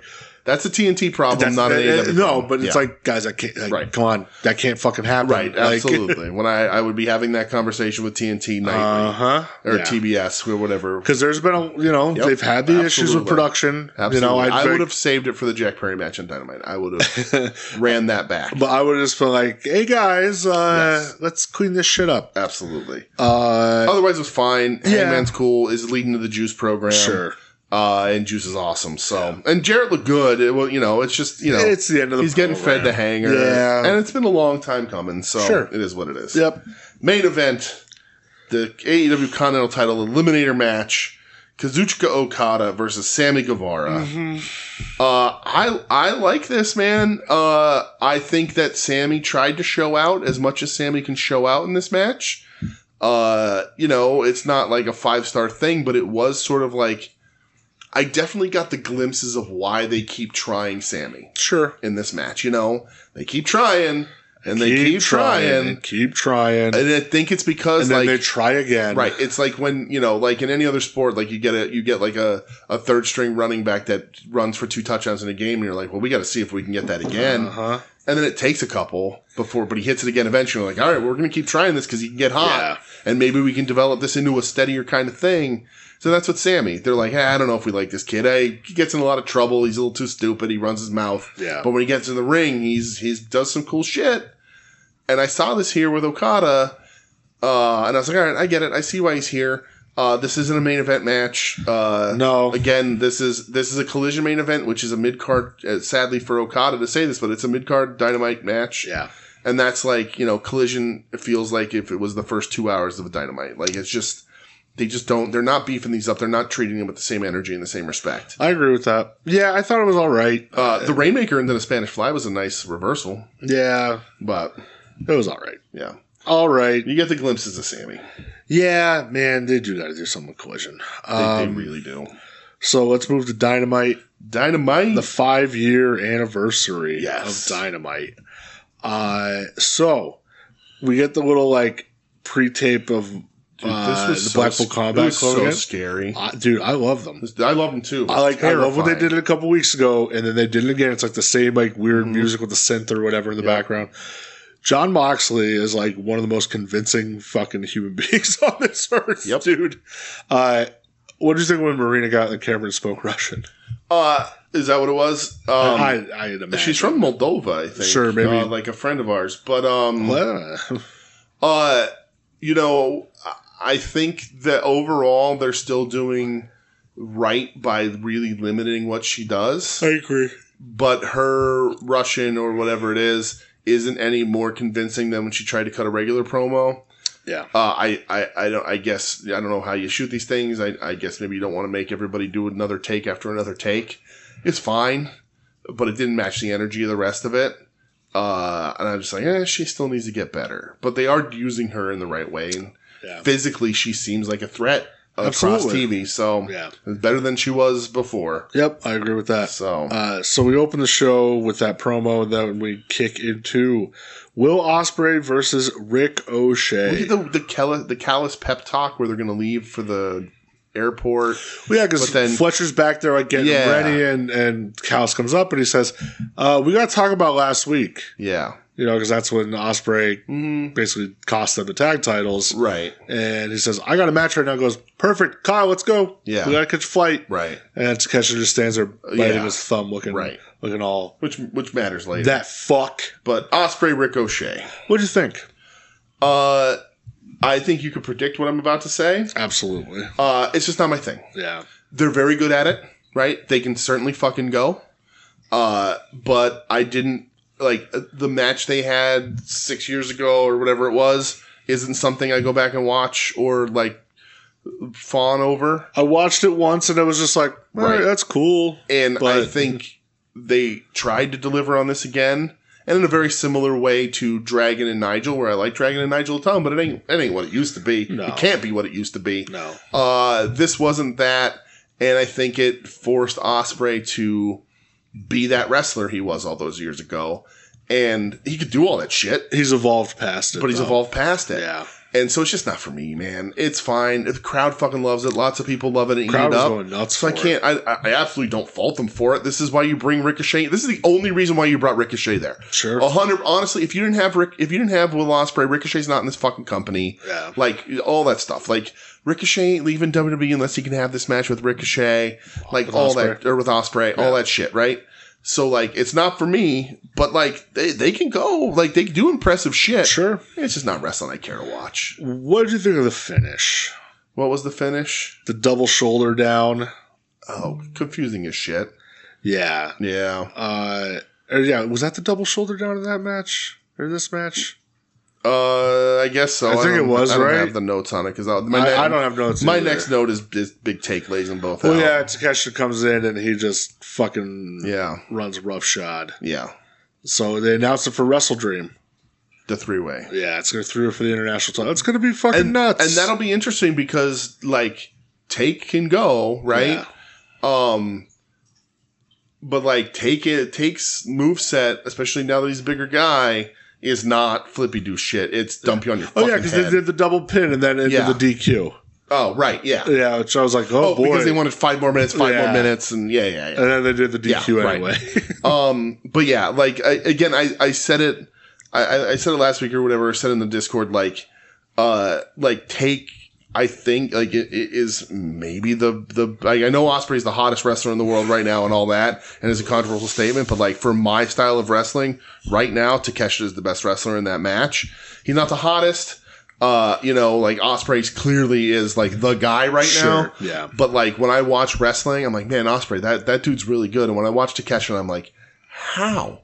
And, like, and also, like, the difference of that is that, like, Ospreay has been given deservedly every opportunity. Sure. And Takeshita has just been twiddling his thumbs going, when's my shot, guys? Yeah, it sucks. I prove to you constantly how fucking good I am. It does suck because, I mean, listen, Ospreay's knocked everything out of the park. Absolutely. Takeshita has also knocked everything out of the park, you know? Yes. It's just... Takeshita had a run in the G1 Yeah. that is the kind of run that made Will Ospreay famous worldwide. Yeah.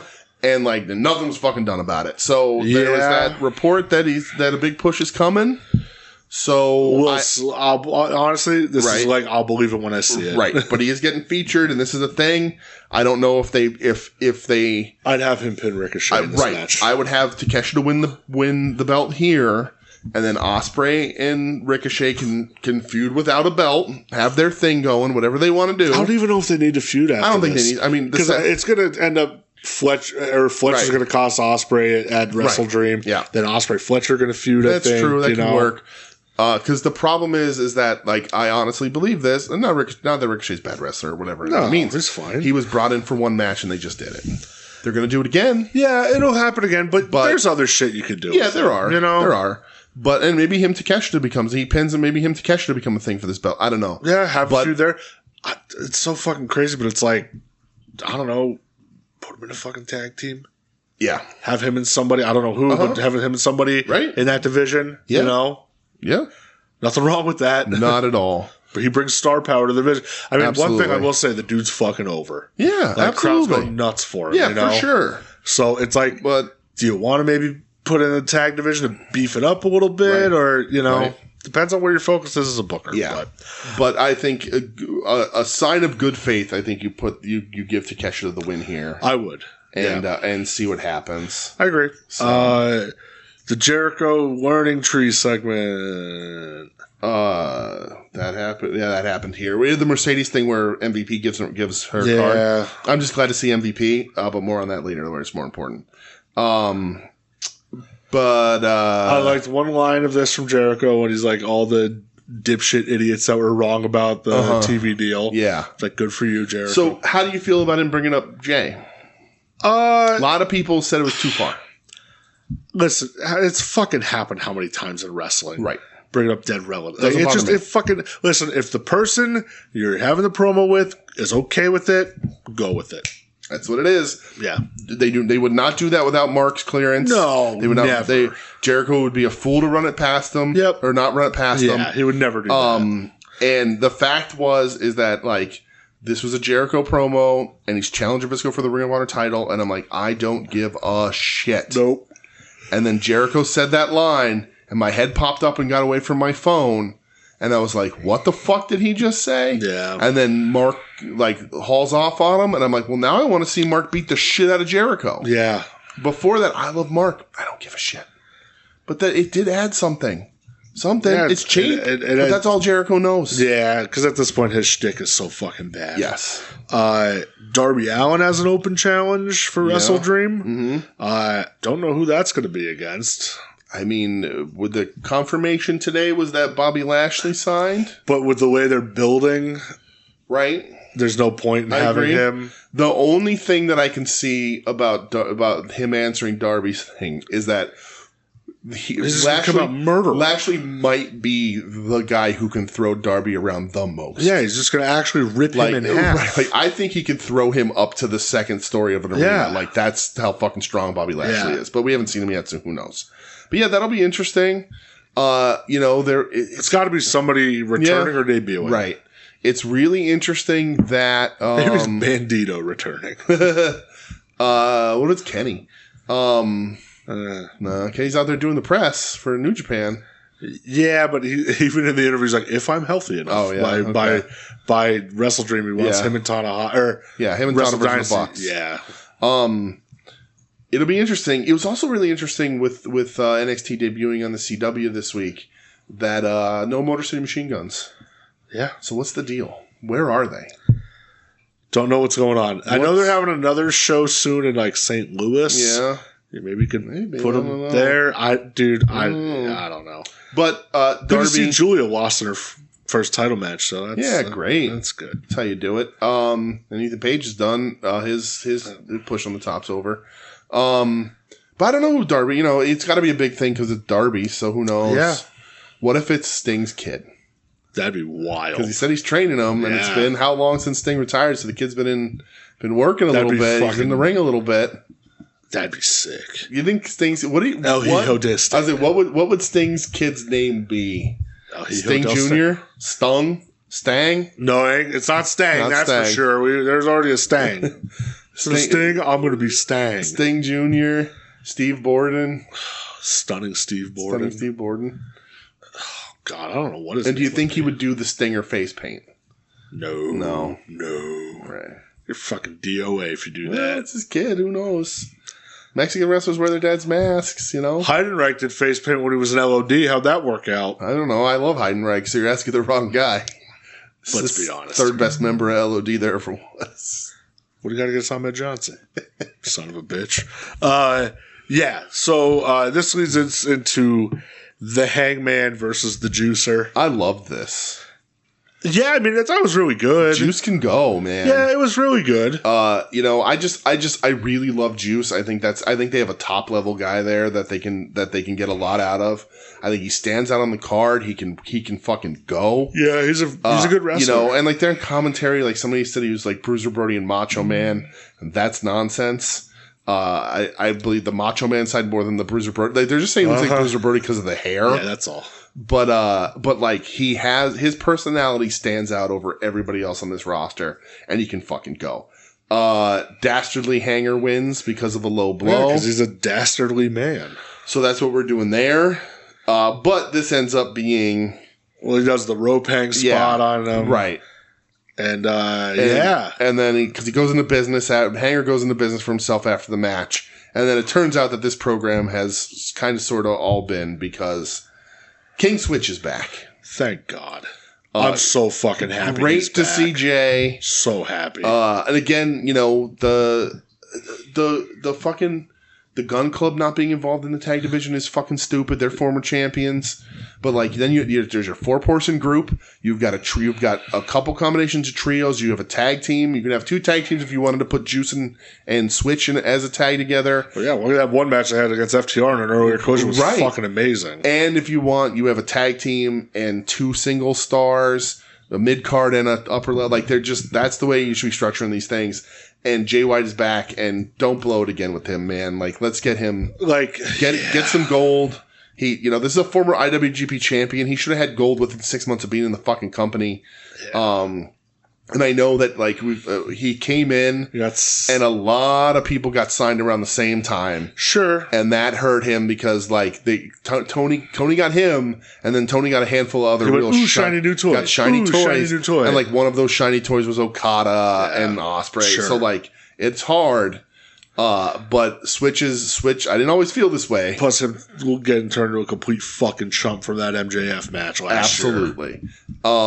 That match is one of the worst. That's one of the reasons why I don't consider MJF a draw in my head, even though I know he is. Is because I think he's Jericho. Yeah, and then like the Bang Bang Scissor Gang stuff. Yeah, that wasn't great. Good. Fans were still into it at the time, but it wasn't great. Yeah. The Acclaim were still super hot. But Jay White's back. Let's do some stuff with him. Yeah, let's make it fucking happen. High level stuff. Let's go. God. Right. And he's a guy that you can get the fucking world out of. So yeah, let's happy figure that one out. Dude, him and Hangman are gonna feud. It's gonna be so fun. They have fucking history. Right. And you want to beef up Collision? There's your top line Collision program. Yeah, seriously. Hanger's one of your biggest stars, but he's not sniffing the top of the card right now because of Dragon and everything. Collision. You want to have a Hangman Collision or Hangman and Switchblade feud on Collision? Right. Do it. Right. Hanger's a loner. He's got the Bullet Club with him. And Switch is back as babyface, right? So that makes the rest of the Bang Bang Gang babyface. Yeah. Which works because everybody cheers Juice anyway. Sure. Right? So it's one man against the world. Maybe Hanger gets some people to help back him up. Yeah. But it works because earlier in the show, Hanger beats up the Gun Club. Yep. You have it. It's there. It's there. Just shift it over to Collision to make it people maybe watch that fucking show. I agree. Speaking of making people watch the show, Jack Perry shows up. Oh, yeah. And then Shibata does the deal with the phone. Yep. And then Perry leaves, but Shibata turns around and he jumps him. Yeah. Poor Miss Renee almost got caught in the crossfire twice last night. You harm a fucking hair on her head. Well, you're going to have to deal with John Moxley. This is also ends up being like the most boring thing they've ever had Shibata do. Yeah, it just sucks. Perry is Perry's an energy vampire. He's an aura vampire. Yeah. Like he literally had the worst AEW match for Minoru Suzuki. And Minoru Suzuki's a man who yelled at Takayama so much to get up and fight him that the reports are that Takayama has a little bit of feeling in his hands and feet. Yeah. So this is the guy, and Jack Perry is garbage, and this is the same thing. Hopefully Shibata can get him Hopefully Shibata can get him into a better match. But Perry hopefully Shibata wins the TNT title. Right? From him. Perry stinks. He's just nothing. Nothing that interests me. You had your fucking moment in Chicago and New Japan. You had your return with the match. You did the thing with Tony Khan. Right. Nobody cares. Nobody gives a fuck at this Scapegoat point. Doesn't matter. Nope. We're not blaming you for anything. We're not holding any grudges because you suck. We don't care about you. Yeah. And we said with the Top Flight and all these things, Tony Khan cuts the cord on a lot of things, maybe a little too early. Even whether they're going to land or not, you got to give them more than a couple weeks to give them some breathing time and whatever. Yeah. But then Jack Perry, he's given all this fucking time. It hasn't ever been good.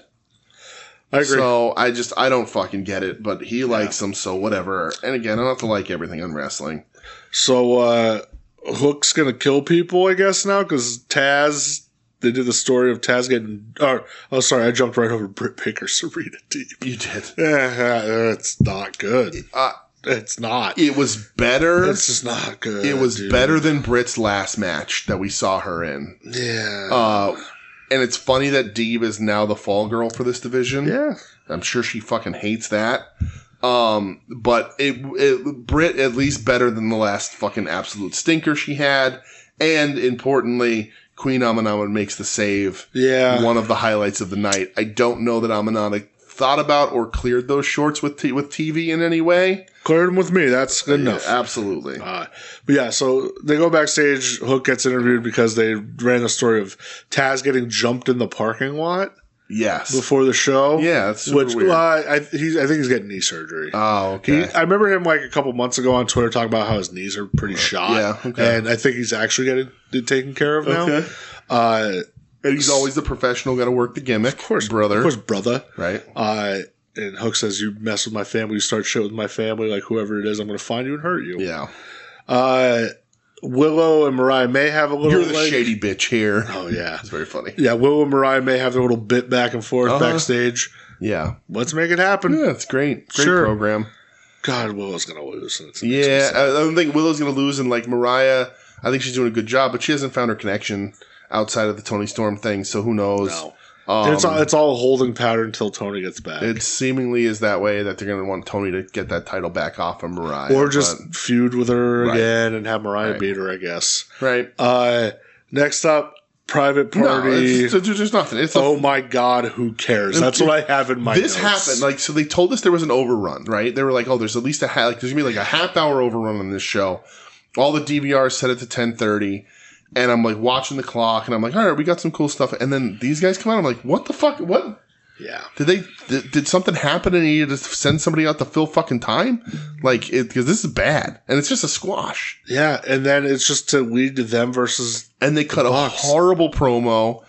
And the promo was real bad. Real bad. We beat you once, we'll beat you again 5 years ago. 5 fucking years ago, Everybody was getting 5th anniversary promo videos. Yeah. And they had one highlight from 5 fucking years ago. Yeah. Private Party, you're done. It's not working. They're not working. I said it last week, like, it's not going to work. And, like, Tony's going to be this nice guy, and, like... Private Party aren't people that you have to worry about going to WWE and proving your ass wrong. No. And I know that they're originals. They ain't good, man. No. They don't have it. Nope. They don't fucking have it. Same thing with Jungle Boy. He ain't going to WWE. You don't go worry about cutting him. Cut him. He ain't working. Yeah. It's garbage. Yep, this whole thing sucks. And then Perry beats up Private Party by himself anyway. Yeah, then when Shibata makes the save, yeah. I'm sick of fucking Christopher Daniels in this role. He's terrible. It's so bad. Yeah, it doesn't work. Oh, you've been a thorn in the Young Bucks' side since day one. Mm-hmm. No, they haven't. Yeah, it's garbage. Like, what are you talking about? Yeah. So MVP's backstage, but then the 6-man match goes to Rampage because of course it does. Yeah, which it was filmed last night. So it's like you have this happen, and then you're just gonna have these guys come back out in a little bit anyway. Mm-hmm. That's weird. Yeah. I always notice that when somebody comes out twice in one night, crowd pop the second time. Yeah, no, not so high. MVP's getting interviewed. Yeah, Prince Nana comes walking up, and he wants to let him know. I was a former wrestler. Mm-hmm. I'll lace my boots right now here in Pittsburgh. Right. This is what you want. Absolutely. And MVP says, I don't deal with complaints. He does. Yep. Here's my complaint department. And the camera pans over, and it's motherfucking Shelton Benjamin. Because they listened to us last week. It makes me so happy. I love Shelty. And the crowd goes fucking nuts for him. And, dude, just Shelton, just in that little tidbit alone, just be like, good coffee. Uh-huh. Like, oh, great. There's your charisma from Shelton Benjamin. Yep. Yeah. I'm so happy he's here. I will say it is very funny that people online were trying to fucking grift the shit out of that today. And literally showed, this is who AEW got, and showed clips from 20 years ago. Yeah. Like, Ed was talking about, he's like, right. This, this is a little insane, guys. Yeah. Like, I love Shelton Benjamin. Yeah. You ain't getting... You're not getting 20 years ago Shelton Benjamin. We talked about it last week. Like, you're not... No. You're going to get the, I ain't as good as I once was, but I'm as good once as I ever was. Exactly. Shelty. But I'm very happy he's here. Me too. I want him to have a job. That's a dude that I felt should have been bigger his entire Always, career. Dude. And again, he ain't going to be having a world title here, but like, if Lashley does end up coming in, that's a hell of a tag team. Now that's a fucking tag team if MVP wants to lace him up again, that's a good team. Like, I just, I agree. I like Shelty a ton. And also, like, let's get Shelty in there with some of these flippy guys. Like, let's just, Shelton Benjamin Takeshita, you're not going to fucking enjoy that. It's going to be fucking great. Shelton rules. Shelton's awesome. Main event, Bryan Danielson. Yes. Kazuchika Okada. Mm-hmm. So they announced this like the rubber match. Like 2 days before that this is going to happen. Yes. And they put the caveat in there. The first 20 minutes is just for Okada's because Continental title matches have a 20-minute time limit. And AEW loves convoluted rules. They love it. Convoluted. They love convoluted to the point rules. where MJF tweeted about this week. He's like, "Can somebody fucking explain what this means?" I mean, it's pretty easy, but but at the general part, like you just said, very convoluted. Yeah.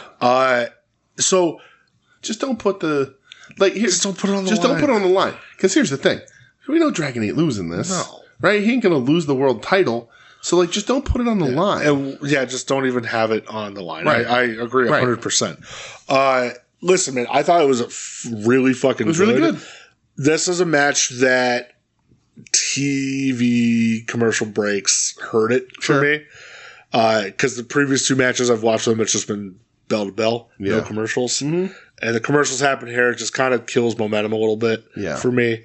But I thought it was really good. Mm-hmm. I did like the first 20 minutes of Kaz just kind of dicking around a little bit. Yeah. Not going hard. Mm-hmm. Just because he knows, my title's not, you ain't going to beat me for it.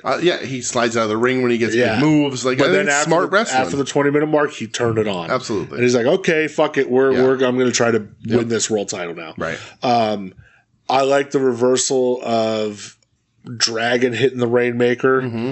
I liked Okada tombstoning him on a chair on the outside. Yeah.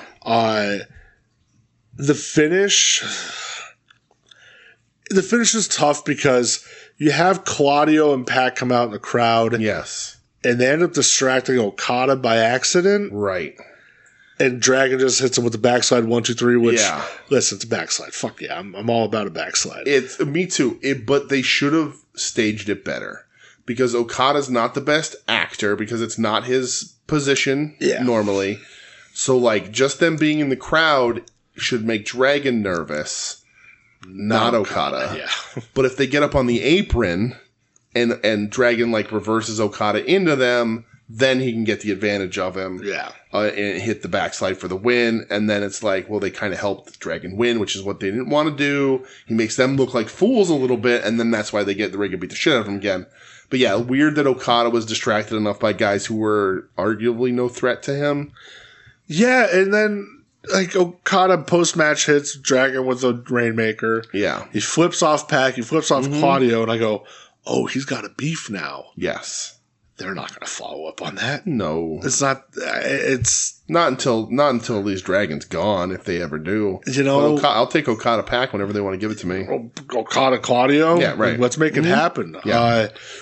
So the thing, though, is that they have a beef now, and the Continental is coming up in a month. It is. And I imagine all those guys are going to be in the Continental tournament. You would think, right? They've already basically said on commentary that Okada's going in to defend as champion. Yep. Because they're already saying, this is the best tournament wrestler ever. Yeah. And even on commentary, they're just one guy that's maybe better, and it's Chono, and that's it. I know that they brought up the 3 Musketeers. Right. They said Shinya Hashimoto, Keiji Muto, and it made me real happy. Yeah. But so the beef can carry over in the Continental. It's not a bad thing to start sprinkling some stuff here and there. It just should have been executed a little better because it is a little confusing because they are no threat to him at this point. Yeah, and then you have. Especially without Mox showing his face yet, because Mox doesn't show up until the match is ended. Yeah, until when Danielson's getting held, that's when he finally shows up. Right, and he grabs the mic and he's just saying if it was up to me, I would have put you down a long time ago. Yeah, and they're alluding to it on commentary, who's making Jon Moxley do this? Mm-hmm. Is it Shane O'Mac? A lot of people are saying it's going to be Shane O'Mac. Here's the thing. But why? If you're alluding to it that way, who else could it be? Right. You're gonna. That wouldn't be right. Not saying Shane O'Mac's gonna light the world on fire for people. I know a lot of people do not like any fucking McMahon. Want nothing to do with a McMahon over here. Right. Totally get that. 100%. People will talk about it though. People will talk about it, and WWE will get a little shook from it. Sure. But who else could it be where it's not going to be a letdown? It can't be any there's nobody to return. There's nobody to debut. It's tough because there's nobody to debut higher than Moxley. You know, right? It's tough because they haven't said Shane, right? And they put the stuff out online with hitting him. So they may not even be intending to lead people that way. but they're leading people that way. For commentary to say, who is like making Jon Moxley do this, and then you could draw the parallels to the Fight Pit, there, whatever the fuck, the Raw Underground that was Shane's thing, and like these guys are their killers and all that kind of stuff, and they all of them, barring Wheeler, does have a relationship in the WWE at some point. So I don't necessarily need a WWE invasion angle. No, I do fucking not. And I don't need Shane. But, man, all publicity is good publicity. And people will fucking talk, cuh. They will, 100%. The last time we saw Shane, he had the greatest WrestleMania moment of all time. It's a fact. All he needs to do is get on the mic and just say, "You know who I am, but you don't know why I'm here." And while he's wearing a denim vest and jeans, even if it doesn't have to go full against WWE. Just be like, anything you thought about, I was over there. Yeah, that's not me. Right. Anything they're doing over there, that's not me. Yeah. Like, this is who I am. Right. Like, I don't want him to mention it by name. No. I want him to just be like, listen, I'm the most dangerous striker in the world. Yeah, goddamn right. And I'm here with my killers. I still don't think it's going to be him. And I agree with you that then it's a letdown no matter who it is. It's like, who else could it be? Unless there's some legend that they get or something. I don't know. I honestly, there's nobody. I honestly do not know who it could be. And it will not be the first time that AEW has hamstrung themselves with a bad reveal. Because they could do this, they could have it be Shane, and then it end up being like Dan Lambert or some bullshit. Yeah. It won't be Barnett because, one, not big enough, and they've already been beyond that. Yeah, he'll come out in the crowd and just go, oh. Right. Oh. Right. So, like, if you're building this up as a main event thing and you're now starting to say that there is someone... It's not specifically just Mox. Said that, It's not just Mox doing it for himself. There's someone steering this truck behind him. And even like Mox saying, you think I want to be doing this? Right. Right. Yeah. I don't know. Like, it can't be like a TK turn. No. He does not need to be a character not at all. on television ever again. Man,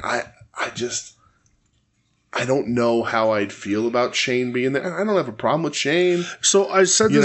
I have some really good memories of Shane O'Mac in wrestling, honestly. I said this to Tim and Marcus. I was like, he is the only McMahon that ever had that, like, accepted by the fans type deal. Well, yeah, because he Kurt Angle thrown through glass fucking had, times. Like, the cool factor where AEW fans, I think, would accept him, Right. And they'd get to be like, oh, WWE, we got a McMahon. Sure. Yeah. But, oh, shit, things are so bad over there. And he fucking hates Triple H. Right. So he does for real. That's always been the talk. I mean, he hates his dad. We all know that. Yeah. I mean, he sold all this shit from the company. Like, that WrestleMania moment, he was there as a talent, not as any affiliation of the company in any way. So, he's as squeaky clean, I guess, as you can be. From all this shit. He's been detached, I'll say. A long time. But who knows? Yeah, who knows? But then Yuta comes out and he chases them off with a hammer. And I thought he was going to turn and fucking cream Danielson. The way he was positioning his body, I was like, Yuta, you're doing a real bad job of hiding the fact that you're not going to kill Dragon. Yeah. And then he doesn't do it. And I'm like, all right, well, there's always next week. Get him in the match. Yeah, and they made it a point to point out, too, when he's swinging on Claudio didn't throw a punch at him. Right. Well, because they're trying to get him over still. Trying to get him to learn. And, if it is Shane, Yuta doesn't have a connection there. Who knows? But... yeah, it's going to be interesting. I'm so fucking intrigued by it. Yeah. I really am. Like, I don't know where it's going. You have a feeling where it could go, right? But it could go fucking the opposite direction. Who knows, man? But, I mean, this is top tier shit now they're doing. Yeah, it's great. Mox is a madman. He looks fucking amazing. His promos are fantastic. Yeah. So is there... and you're really seeing, like, heel Jon Moxley. Yeah. Is there a chance that he doesn't beat Dragon at WrestleDream? There's a chance. There's a chance because they have a pay-per-view called World's End. Right. And what happened at World's End last year? I don't remember. This was the reveal of Adam Cole as the devil. And it was the MJF, your world is ended. Are they going to kind of run that again with Danielson? Could be. Or if you want to hold it off, is that where Yuta turns on Danielson there? Right. I don't know. You know, it's tough because, like, Mox is, we've said this before on the show too. You can always reset back to Mox in this company. Always, yep. There will never be a problem with Mox. You said it. He's the lighthouse. He's the lighthouse. You can always go back to him. And so the story makes sense for him to fucking murder Dragon, and then he becomes the biggest heel this company has ever seen. And then everybody's coming after Mox. And just goes on an insane tyrannical run. Your companies are better when there's a heel on top. It's just what it is. Yep. But then you run into, like, that he's 4-time champion and, you know, you're not spreading around enough. I think then maybe you got to get it off of him somewhat quick. Because your idea about Darby still seems pretty right to me. They're not doing it. Yeah. But, like, I think Darby could be the guy when Dragon leaves. Like, Darby can slot into a position, and Darby Mox have that history. It's tough with Mox with the 4 title reigns because two of those reigns were out of necessity of him saving the company's ass. Absolutely. But he's he's the guy. So. He's never been presented more dangerous before. Right. So him winning the title, I don't think anybody's going to poo-poo it. If he doesn't win, and I think there's a small chance he doesn't. Like, I wouldn't put money on that he doesn't win. But there's a small chance that he doesn't. He is still the reason why Dragon loses. I think he beats the ever-living fuck out of Dragon enough that Dragon ends up still being the reason why he loses is because of either directly from the beating that Mox put him through, kind of like with OC. Sure, yeah. He just beat up OC so bad, of course OC was going to lose. Or it's either indirect from the beating or it's direct and he just costs them the match or whatever later on down the line. But Wrestle Dream is not going to be the end of this between the two of them. I don't think so. I mean, if Mox wins, it kind of has to be. Well, yeah, because they've been saying the whole thing on commentary of like, oh, when Dragon loses, he's done. That's it. You know? That's it. And we know he needs a surgery. We know that's not bullshit. And, you know... I don't know if it is. I don't know. He loves to lie. Yeah, that's true. Cody Rhodes did teach him so. He loves to lie. But Mox, I don't know, man. That's just like a fucking force you can't hold off, man. Right. The way that Mox is wrestling now, it's like, how do you not have him just beat every person? Like, he's like the fucking Terminator. Obliterate people. Yeah. So, who knows? Though, it'll be interesting to see going forward. Yes. I thought this was a good Dynamite. I thought it was an all right Dynamite. Yeah, I was very happy. I'm higher up on AEW than you are right now, I think. No. I'm just really down on the dumb shit that they're doing. Yeah. It's just like it's fucking pointless. Yeah. Especially when you have guys that you could use. But I don't know. You pay these guys, make them come to work. That's my opinion. All right. Well, I guess we're gonna go to Japan.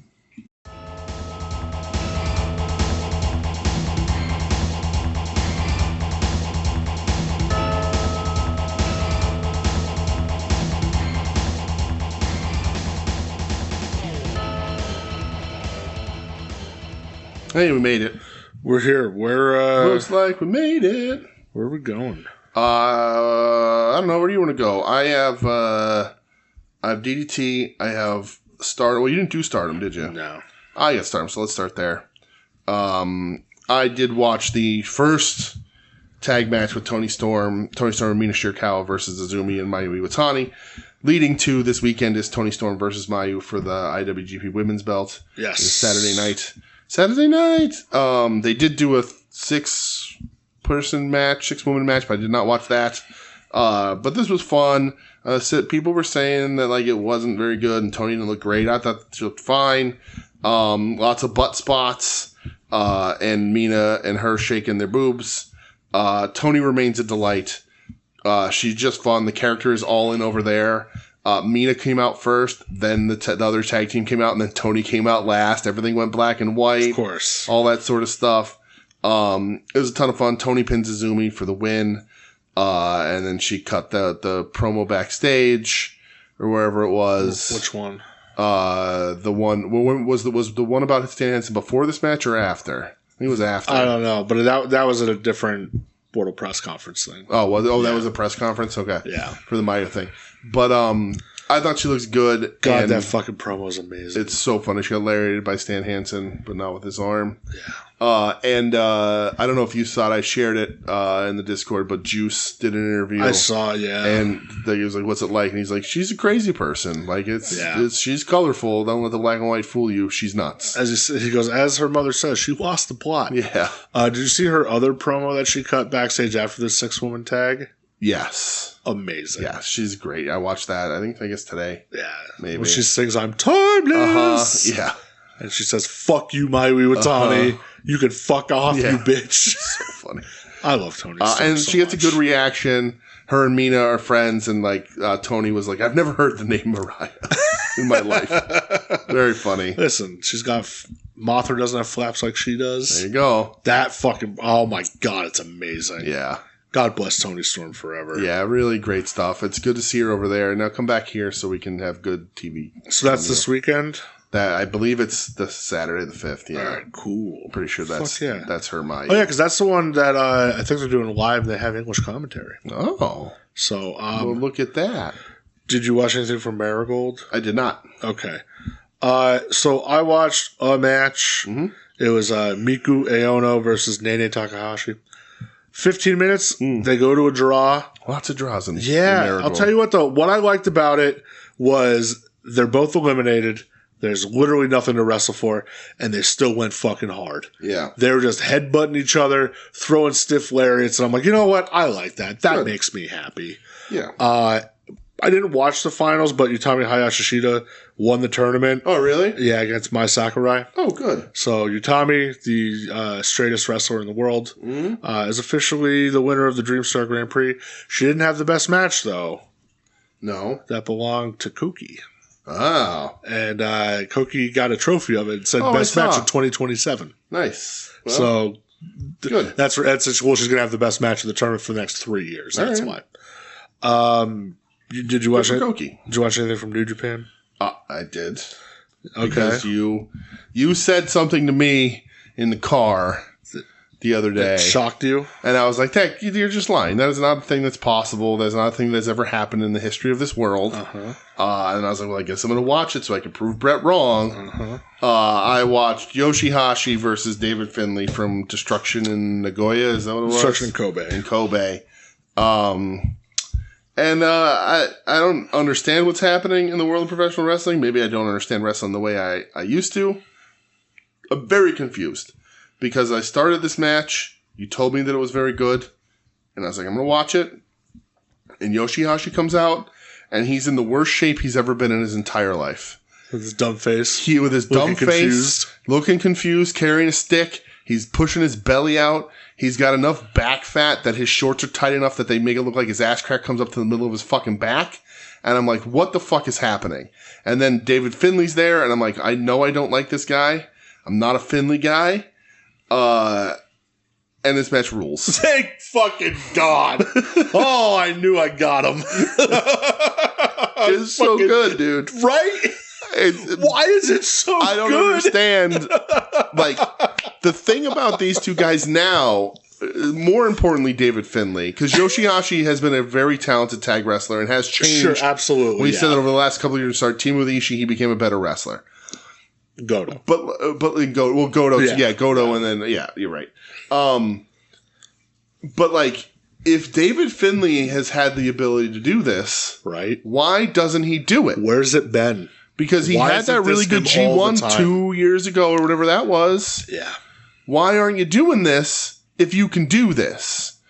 Because if you can, listen, I don't mean to disparage Yoshihashi and his dumb face and his manager Lawson's, and that's hard to get. But, like, if you can have this match with Yoshihashi, why can't you do this with everybody? Why aren't you doing this with other people? Yeah. I'm like, I was like, man, I'm still like, this is really good. Yoshihashi looks like shit, like, physically. And then he does, like, Swanton. They're like, oh, yeah, he's just bringing, I'm like, what? What is happening? Right, dude? Yeah, and then Yoshi goes to put him. I don't know what his finish is called, but when he puts the full Nelson on first, and then Finley does a flipping stunner out of it. Fucking crazy. And I'm like, who is this guy? Right? I'm like, is he like Scooby Doo gonna rip his mask off and it's Taiji Ishimori? Like, I'm like, what is happening? When he hit that counter, I was like, what? Where is this? What just happened? Like, why with Yoshihashi and with almost nobody else over the last 2 years? Yeah. I just don't get it. But it's really good. It's really good. It might be the best. It's the best New Japan match since the G1. Easily. Like, well, I don't know. The Hanare Hiromu was really fucking good. Yeah, that was really good. That was really good. But I expect it out of those fuckers. Yeah. Like, see, I wasn't bullshitting. What are you doing? I was not bullshitting when I said, I'm like, this is a really good match. I'm like, what's going on? Yeah. I was so confused and delighted because it was that good. Yeah. It was very good. You should watch it, everybody. So, it's crazy watching this. So, this is for the global title. Which I didn't even remember was a title. But it's like, you have a match like this. Yeah. And this is like your mid-card or whatever. This is what these matches should be. AEW. This is the shit that come on, guys.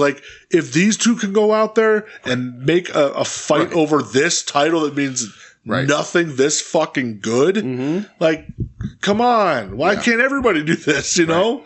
It's such a good match. It's crazy how good it is. Yeah, it was really good. Oh, thank God. Because I was I was not bullshitting. I would say great, actually. Yeah. I would take it to great. I was not bullshitting. For real. It not going to be on my end of the year list. No. It would be most surprising at the end of the year. But this is a good match. Easily match. best match on the show. I didn't watch anything else. Yeah, nobody was talking about fucking Shingo winning that title. So yeah. Well, the only other thing is Rohei Oiwa joined TMD. Yeah, cool. That's what a stable that is now. Yeah, so that made me happy. Yeah. So before we talk DDT, okay. Yeah, before we talk DDT, you can. You can hit a jingle. Oh my God. All right. I was like, what the fuck are we going to talk about other than DDT? No, that's all I have left. As jingle? Yeah.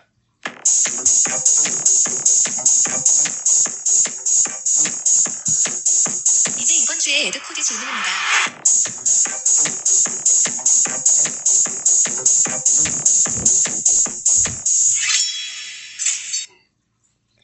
All right. As jingle's done.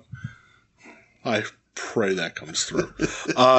So Ed says, "Yep. Hey there, fellas. 2-part question. Hi, Ed. Hi, Ed. 2-parter? Yeah, Ed.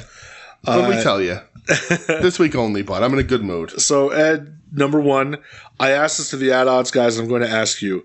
It's spooky season. So what are some of your favorite spooky gimmicks or angles in wrestling? Papa Shango. Ed, do you not listen to the show? Do you not know us? Papa Shango, Boogeyman. Yeah. Come on, dude. I even like Abaddon because she's spooky. You do like Abaddon. I think I like the gimmick, not in the wrestling. Papa Shango. Yeah. Papa Shango. Right, absolutely. Papa Shango made a man ooze from his head. What the fuck was the lady that made Boa evil, Boa and Xia Li evil?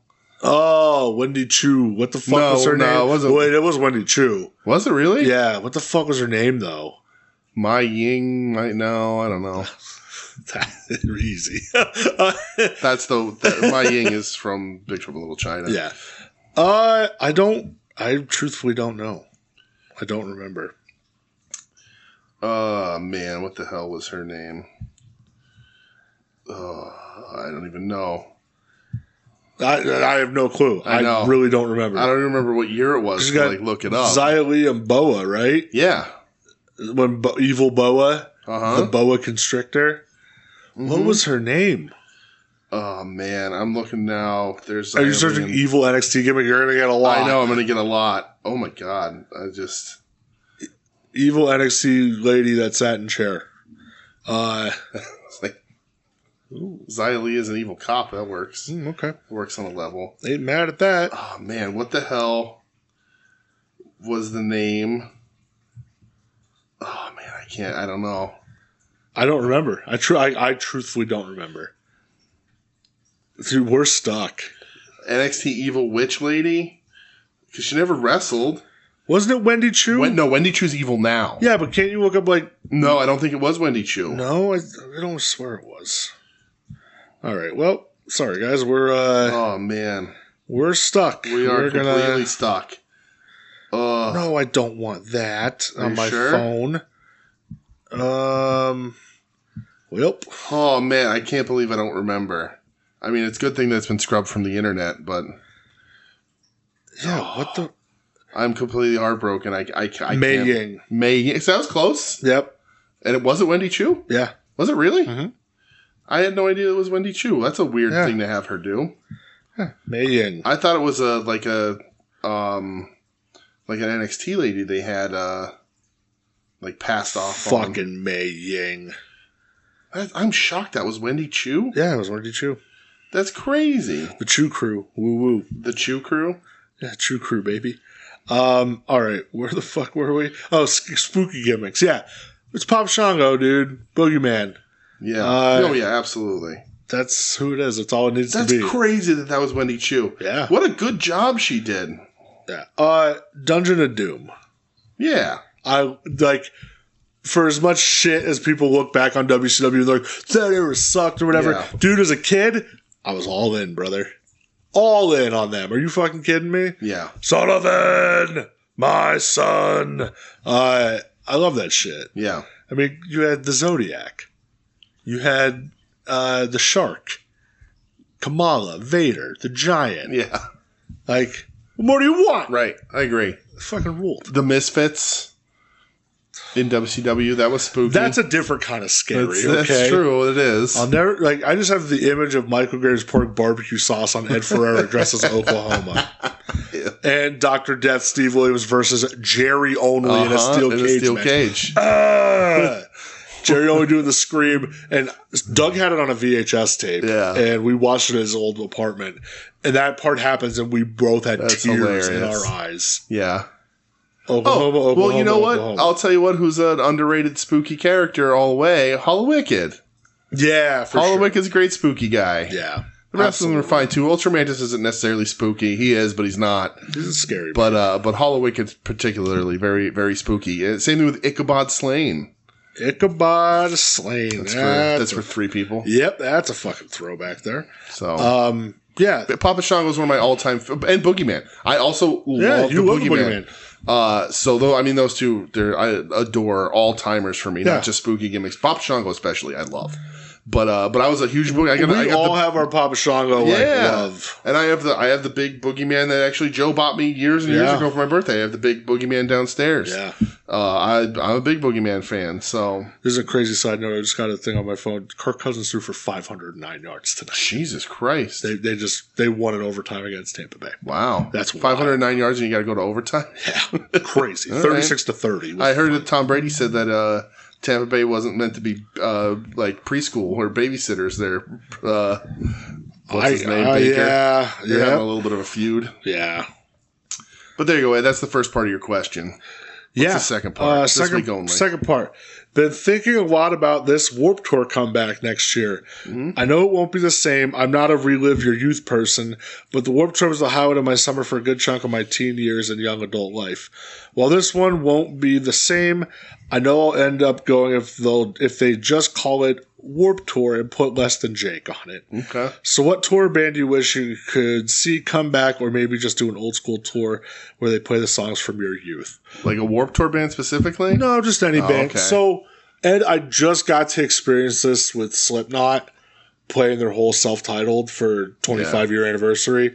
And I've talked about it. That's one of the albums, 25 years ago, 10-year-old me, finding that shit.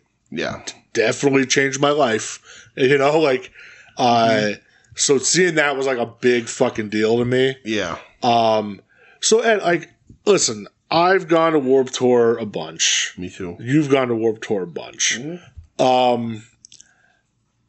Do I give a fuck that it's back? No. I don't care. Are they doing a full tour again? Because it didn't make money. I don't know. Okay. I've had personal friends of mine who did Warped Tour. Yeah. Who had not great stories about Warped Tour. Right. It's hard. Specifically, Kevin Lyman maybe telling somebody in a band that if it wasn't for the Warped Tour, you'd be playing in front of 300 kids. That's a fun story. Fuck it. It was Ned from Title Fight. He just talked about it on a podcast, too. There you go. Yeah, I mean, Warped Tour, like, there was a lot of good bands, a lot of bad bands. Yes, absolutely. I got to see Katy Perry on Warped Tour. That's very funny. Which was so weird to think about.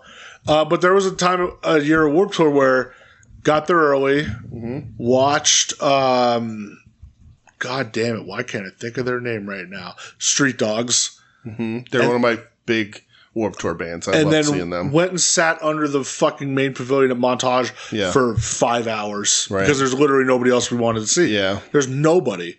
And then went and saw Pennywise after that. Yeah. Do you have any, like, specific, any, like, thing connected to Warped Tour? Well, I mean, not that they. I know you've been to some. I've been to a handful. I got to check a lot of bands off my list. Like, first time I saw Bad Religion. First time I saw Rancid. Yeah. They discovered the Phenomenauts at a Warped Tour at where they were driving themselves to every date and playing in a tent in the gravel. I love seeing the Street Dogs, even though the one member is in Dickie Barrett's weird anti-vaxxer band now, that broke up the Boss Tones. But, the last Warped Tour I ever went to, Gwar played, and it was a very joyous occasion because none of the kids knew who Gwar were, so they all had their phones out because they walked on stage and they're like, what the fuck is this? Yeah. So they all got really close and had their phones in the air, and Gwar just soaked all their phones in fake blood, which was awesome because I stood back. I literally stood back far enough that the very last drop was landed right at my feet, and I was like, I know where I'm supposed to stand for this. That might have been Montage. That was the last time in Montage. It was the only time I ever went to Montage, actually. I usually went to Jersey. Yeah. And of course, you and I talk about it all the time. It probably never happened, and not Warped Tour, but like I need to see Coxbar again really bad. They're the best. That's definitely one of them. But like, and we did Riot Fest, and like I imagine that maybe Warped Tour, if they're coming back, they're going to be more like that and sort of just position themselves like a weekend deal in a couple places, not a one-day tour through all over the country. Massive fucking production. And I've done like Punk and Drublick, so like and we still do a fair amount of shows. But some of those bands, like I like a festival set because they get their shit in and leave. Sure. So that's always good to see, like Bad Religion that way, because they play only the hits, and Lars Frederiksen and the Bastards, and all that kind of stuff. But I don't know. Yeah, in regards to like tours coming back, I was never a big like go see bigger band type person. Mm-hmm. Like it's always been more rooted in the local hardcore scene and stuff. Right. I mean, there's bigger bands obviously I like, but like the Life and Death tour was always fun. Yeah, they would always have like hardcore bands like touring out to United Blood in Virginia. That's a fucking fest I'd like to see come back. United Blood. Yeah. Though, like even bands from my youth to come back, like. I don't know. I go back and I listen to a lot of bands that like I liked back then, and I go, "This doesn't age well for me." A lot of the bands that I used to listen to, I don't have like a taste for, especially a lot of the punk. Yeah. Like I gotta be in a particular mood.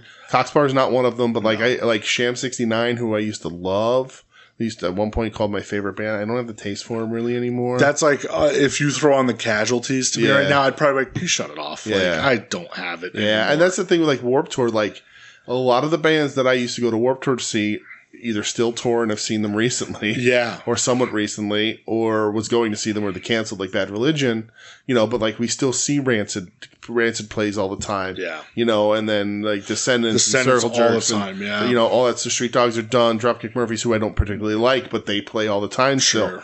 But I was never like Warped Tour became like that Taking Back Sunday, My Morning Jacket kind of, and I just was never into those bands. Yeah. So most of the bands that I liked that I would go to Warped Tour to see, I've seen since, so I don't really miss it that much. Yeah. And like standing on asphalt and trying to make it back and forth for the right set times and all that kind of shit.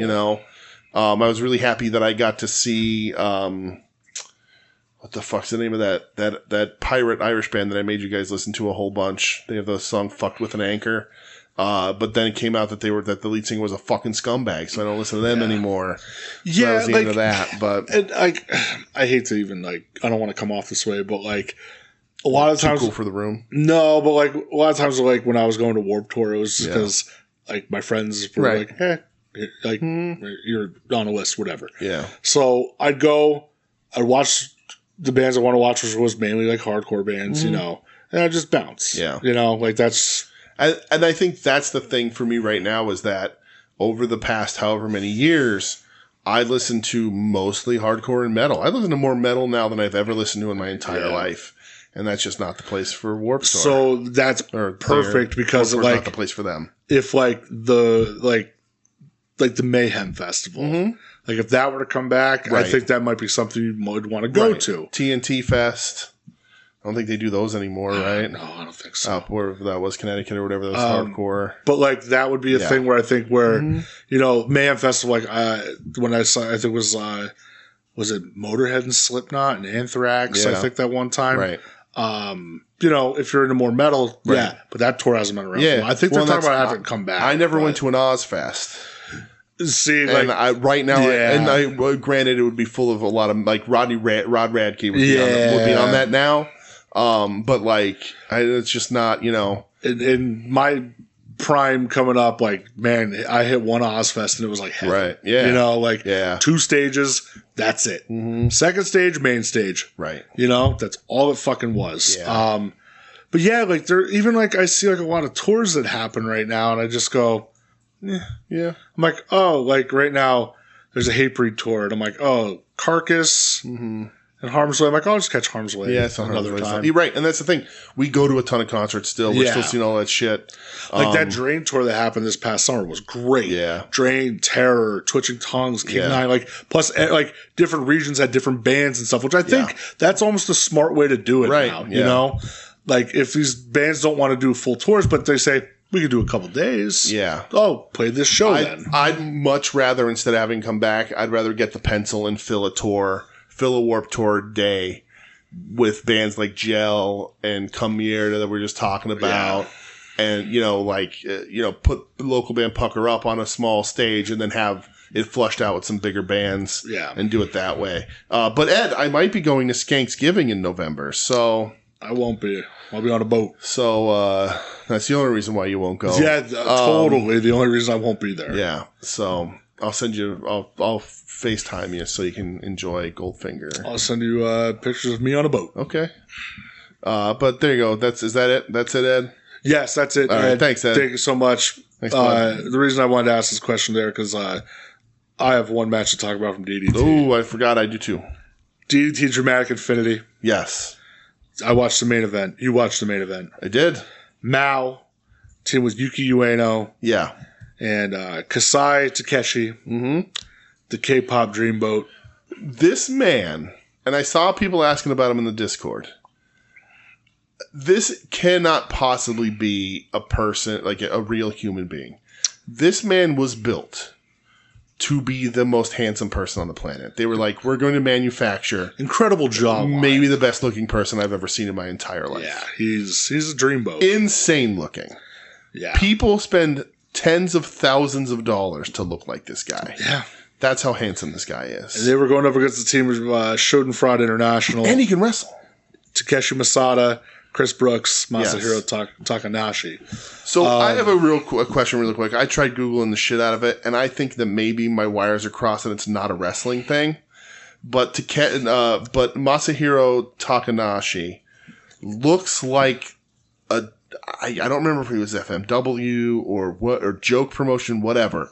But I specifically remember a guy with a mask, and the face was green, and it had a very long tongue coming out of the mask. It's not Psycho Clown, but it had a very long rubber tongue. Psycho right. Clown. And he had a white headband around the mask. I swear to God, it's a dude. He had long hair. I know Bushi did that. Looks sometimes. just like Takanashi. No, this is before Bushi learned how to wrestle. And I tried Googling it, and everything just brings up Psycho Clown. And I think that there's a possibility that I'm mixing it up with a movie, could be, or something. Yeah, could be. But Takanashi looks just like that dude's mask, and it freaks me out.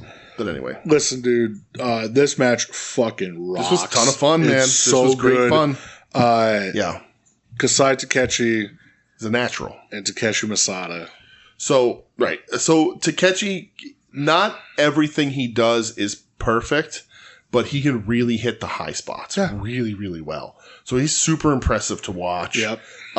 We get a Doomsday Device famouser from Mao. But more importantly, post-match, I think, is I almost put in a wellness check on Ed. His Metal Alert bracelet went off because Masada and Takechi were nose to nose as if this is going to continue in a one-on-one situation. Well, as Ed posted the one picture, he quoted, "Special. You think you're special? You do. I could see it in your eyes." Yeah. WrestleMania 17. Rock Austin promo. There you go. There's your matchup right there. We already said Peter Pan 2025 main event. Yep. This is it. Ed got mad at me today. I saw. Ed, I'm sorry. Yep. Don't want to upset you, buddy. Unbelievable. The disrespect. This match was so fucking good. It was really good. Man. Ton of fun. Yeah. Absolutely. And then did you see the clip of Takechi dancing today? No. Oh, well, I'm not gonna, I'll show you afterwards. Yeah, I don't wanna. Dude, the shrieks coming from the crowd. Yeah. You thought that they were loud in this match? Yeah. Wait, I'll show you this clip. Oh, he is baby. a natural. What a star. Yeah. Yeah, this is. I swear to God, I heard Ed swoon from the thousands of miles away. Oh, Ed hates him. Yeah. He him and Masada nose to nose. I loved when they did the big resistance band spot too. Mm-hmm. So good. Great spot, absolutely. Yeah, this was fucking awesome. A lot of fun, man. It's a great match. It really was. DDT's where it's at. And DDT rules. And this is a big sort of ongoing feud between 3-7 Kamina and Schadenfreude International. Yeah. So there you go. And Ed, I decided that if Chris Brooks, for whatever reason, ends up showing his face in the East Coast, I'm gonna take your painting to him and get him to sign it. Absolutely. And I'll be like, this is my buddy Ed painted this for me because we both love you so much. Yeah. And I'm going to get him to sign it You've too. been a fan since day one. Since day one. Yeah. Ed and I both. Yes. Day one Chris Brooks fans. Well, that's all I have. That's all I got too. What are your matches of the week? Japan, never in the life of me thought that I would utter the words, the match of the week in Japan is Yoshihashi versus Finlay. I don't want to say it. I feel uncomfortable saying it. I should have lied and said DDT because that was also great. But I can't. That match is incredible. It's just what it is. I don't understand it, but it is. Sometimes even I'm surprised. And my match in America is shit. That's hard. Not a ton to choose from. Nope, not any of those. Fuck, man. Hanger Juice. All right. While Dragon Okada was really good, that ending was a little odd, and I like seeing Juice wrestle, so. Well, I'm going Dragon Okada. Okay. I don't think it's the best match they've had, but it's the best match in America I saw this week. Okay. And I'm going the DDT match. Okay. Because anytime I saw a picture of Masada or of Takechi, I just thought of that fucking tweet from Ed quoting Limp Bizkit. So I just couldn't get out of my head. Yeah. But really, I love that match. It's so fucking fun. Yeah. To just jump on that really quick to add not that I want this to be a reoccurring statement in any way. That just reminded me too that with Shelty and AEW we can get Suzuki going back together. There was a tweet going around of Moxley yelling at Marina Shafir backstage, and everybody was quote tweeting it with their quotes, what he was saying. Yeah. And I direct quoted him about from doing cocaine in the library, and not enough people fucking liked it. And I don't know if it's because not enough people know the fucking joke or know the bit. Everybody needs to read Moxley's book. But goddamn, that was from the first episode of Oral Sessions ever. Yeah.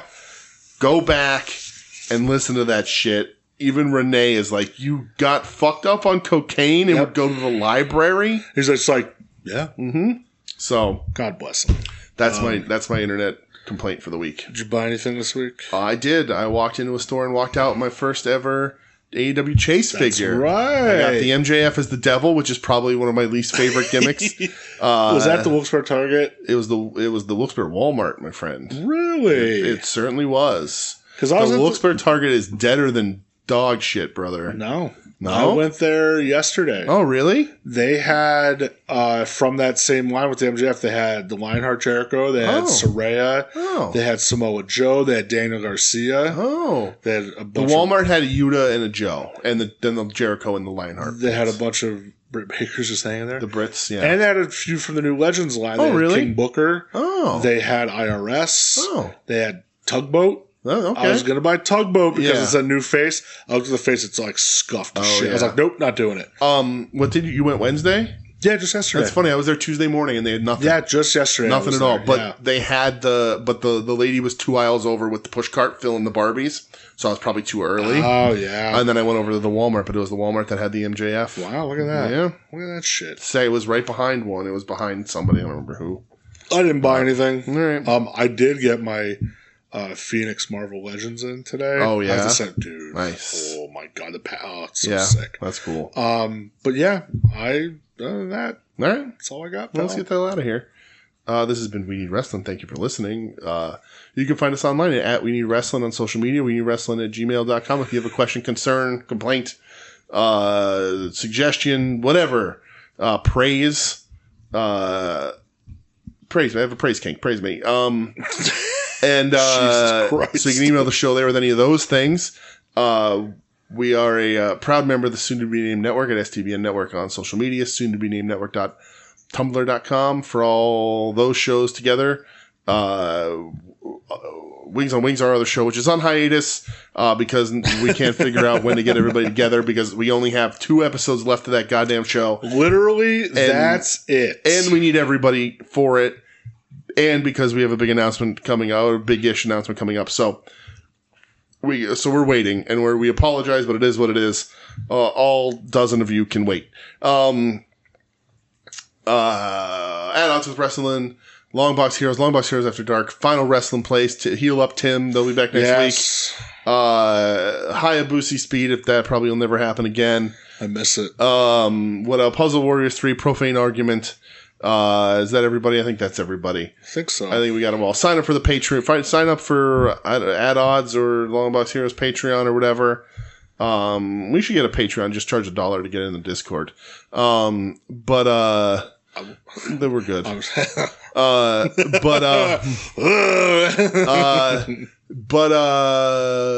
Yeah, that's it, right? That's it. All right, let's get out of here. It's been we're giving them a ton of content again. I think we've become the longest show on the network. Sometimes. Most of the time. Go watch horror movies. Yeah, we're doing that. Yeah. We watched 3 so far. Go watch Good Boy. No. On Prime. I mean, it does sound interesting. I'm telling you. Yeah. Like, if you're like, need a little 80-minute spot, I'm telling you, it's interesting. I'm so creeped out by the concept that I don't know that I can handle it. So it's not that you don't want to watch, you're creeped out. Well, I mean, I think obviously, like, you didn't even rate it that high, so it wasn't great. But the concept is unsettling. Okay. It's unsettling. You don't want to be unsettled? Listen, You're about to watch a bunch of weird fucking shit on Saturday. Oh, yeah. Bizarre shit. Yeah. I'm going to watch 24 hours. This is bizarre. 11 a.m. to 11 a.m. This is bizarre. I'm going to sit up and watch some wrestling. It's wrestling? So, no, I'm not watching wrestling. It's in my head because I meant to apologize to Kenny because we're not going to LBAC. But you catch us somewhere else, Kenny. I miss you. I love you. Yeah. Have fun, though. But I'm going to be watching horror movies for 24 hours on Twitch. So... Mind Melter. Halloween spooky season Mind Melter. So your favorite horror movies. Yeah, because we're watching a bunch of them. Yeah. We watched a bunch, and they're good. Bye. You're listening to the soon-to-be-named network, the Lamborghini of podcast networks. Knock it off, nerds!